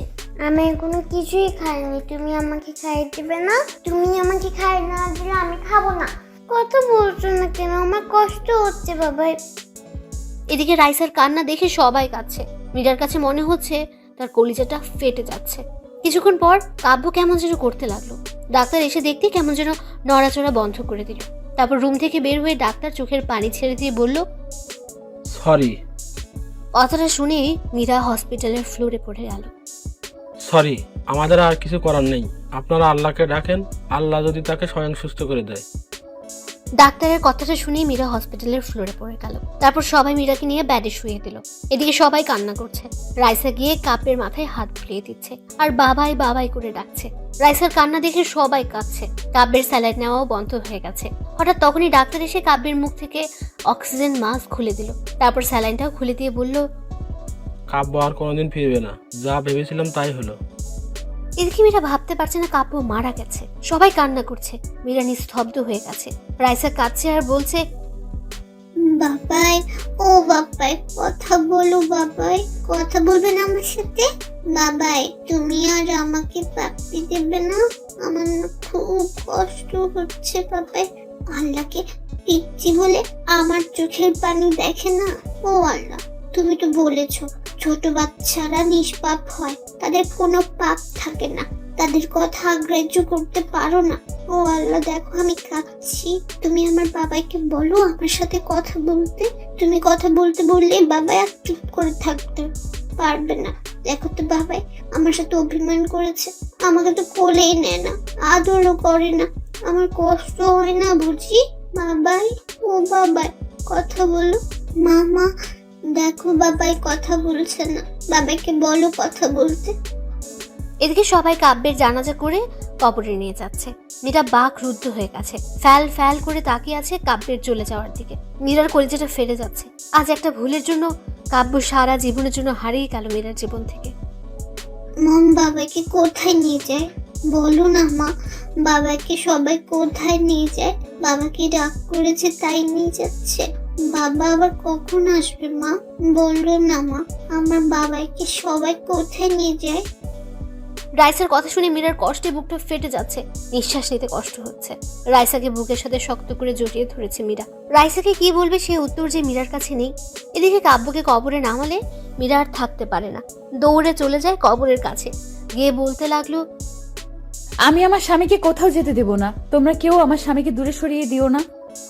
এদিকে মীরার চিৎকার চেঁচামেচি শুনে কাব্যের বাবা মীরাকে গিয়ে জিজ্ঞেস করলো, কি হয়েছে মা, তুই কাঁদছিস কেন? বাবা কাব্যকে কবর দিয়ে দিচ্ছে। বাবা প্লিজ কাব্যকে কবর দিতে দিয়েন না, ওকে ছাড়া আমি বাঁচবো না। বাবা সত্যি ওকে ছাড়া মরে যাব। মারে তুই দুঃস্বপ্ন দেখছিস, কাব্য বেঁচে আছে। ডাক্তার আল্লাহকে ডাকতে বলল। আমি জানি তুই কাব্যকে অনেক ভালোবাসিস, এত কষ্ট দেওয়ার পরেও তুই ওকেই ভালোবেসে গিয়েছিস। বাবা কাব্য কোথায়? কাব্যর বেডে। তারপর মীরা দৌড়ে কাব্যের ব্যাটে গিয়ে দেখে রাইসা কাব্যের বুকে শুয়ে আছে, মুখে অক্সিজেন মাস্ক লাগানো, শরীরে স্যালাইন দিচ্ছে। মীরা তাড়াতাড়ি গিয়ে কাব্যের কপালে চুমু দিয়ে কাব্যের পা ধরে কাঁদতে লাগলো। প্লিজ তুমি আমাকে ছেড়ে দিও না, কিভাবে বাঁচবো আমি তোমায় ছাড়া? তুমি যে আমার জীবন, তুমি যে আমার ভালোবাসা। প্লিজ ম্যাডাম, এভাবে কাঁদবেন না, পেশেন্টের সমস্যা হবে, পারলে আল্লাহকে ডাকেন। তারপর মীরা ঘড়ির দিকে তাকিয়ে দেখে রাত 1টা বাজে। মীরা তাড়াতাড়ি গিয়ে 2 রাকাত নফল নামাজ শেষ করলো। মোনাজাতে 2 হাত উত্তোলন করে বলতে লাগলো, হে পরম করুণাময় আল্লাহ তাআলা, হে রহিম রহমান, এই শেষ রাতে পৃথিবীর সকল মানুষ যখন ঘুমন্ত, এমন সময় তোমার পবিত্র দরবারে 2টি হাত তুলে ধরেছি। ছোটকালেই মা বাবাকে হারিয়েছি, বাবার স্নেহ কি জিনিস কখনো তা পাইনি মায়ের ভালোবাসা। এখন আমার জীবনের একমাত্র অবলম্বন আমার স্বামী। আজ আমার স্বামীর জীবন ভিক্ষা চাই তোমার দরবারে। হে আল্লাহ, ফকির এক দরজায় ভিক্ষা না পেলে আরেক দরজায় যায়, আর তুমি ছাড়া তো আমার কোনো দরজা নাই। এই ভিখারিনীকে তুমি খালি হাতে ফিরিয়ে দিও না। আমি কিচ্ছু চাইনি কোনোদিন তোমার দরবারে, কোনোদিন বলিনি বা অভিযোগ করিনি মা বাবাকে কেন কেড়ে নিলে। আল্লাহ, তোমার কাছে আমার স্বামীর জীবন ভিক্ষা চাই। আল্লাহ, আমার জীবনের বদলতে হলেও আমার স্বামীকে বাঁচিয়ে দাও। আমার মেয়েকে তুমি বাবা হারা করো না। আল্লাহ তাআলা, আল্লাহ, সন্তান কাঁদলে নাকি মা সহ্য করতে পারে না। ও আল্লাহ, তুমি তো দুনিয়ার মায়ের চেয়ে তোমার বান্দাবান্দিকে লক্ষ কোটি গুণ বেশি ভালোবাসো। আল্লাহ, এই নিশি রাতে তুমি কি আমার কথা শুনতে পাচ্ছ না? আমার স্বামীকে সুস্থ করে দাও হে আল্লাহ। আমার বেঁচে থাকার অবলম্বনকে আমার কাছ থেকে সরিয়ে দিও না। নিশ্চয়ই তোমার গুনাহগার বান্দির দোয়া কবুল করেছো। এই কথা বলে মোনাজাত শেষ করে জায়নামাজে ঘুমিয়ে গেল মীরা। তারপর ভোরের আলো পড়তেই মীরার ঘুম ভেঙে গেল, আর মীরা উঠে দৌড়ে কাব্যের ব্যাডের কাছে গেল।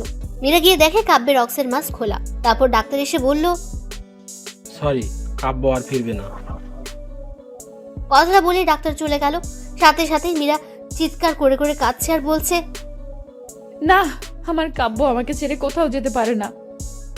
তখন সাথে সাথে কাব্যের পা দুটো জড়িয়ে ধরে বলতে লাগলো, এই তুমি আমাকে ছেড়ে যেও না, আমি সত্যি তোমাকে ছাড়া বাঁচবো না। তোমার বুকেই যে আমার শেষ ঠিকানা, প্লিজ কথা বলো, আর চুপ করে থেকো না। এসব বলছে আর কাব্যের পা জড়িয়ে ধরে কাঁদছে মীরা। মীরা কাঁদতে কাঁদতে কাব্যের কপালে গিয়ে ভালোবাসার স্পর্শ রেখে দিল। আর তখন কে যেন মীরাকে শক্ত করে জড়িয়ে ধরলো। মীরা মাথা তুলে তাকিয়ে দেখে কাব্য মীরাকে শক্ত করে জড়িয়ে ধরেছে। তারপর কাব্য বলছে, আমি কি আমার পিচ্চি বউটাকে রেখে মরতে পারি? আমি যে আমার পিচ্চি বউটাকে বড্ড বেশি ভালোবাসি, আমার পিচ্চিটাকে কি জড়িয়ে ধরতে পারি? যা দুষ্টু। কথাটা বলেই কাব্যের বুকে মুখ লুকালো মীরা। এই কি করছো? শার্ট তো ভিজে গেল। ভিজুক, কেন কষ্ট দিলে আমায়? তুমিও তো আমাকে কম কষ্ট দাওনি। 5 বছর তোমাকে ছাড়া কাটিয়েছি, তাই আমিও ডাক্তারকে সবকিছু বলে ডাক্তারের সাথে প্ল্যান করে এসব করেছি। তবে হ্যাঁ, অ্যাক্সিডেন্ট কিন্তু সত্যি সত্যি হয়েছিল। আচ্ছা মীরা, সত্যি যদি আমি হারিয়ে যেতাম? কথাটা বলার সাথে সাথেই মীরা আমার মুখে হাত দিয়ে ফেললো।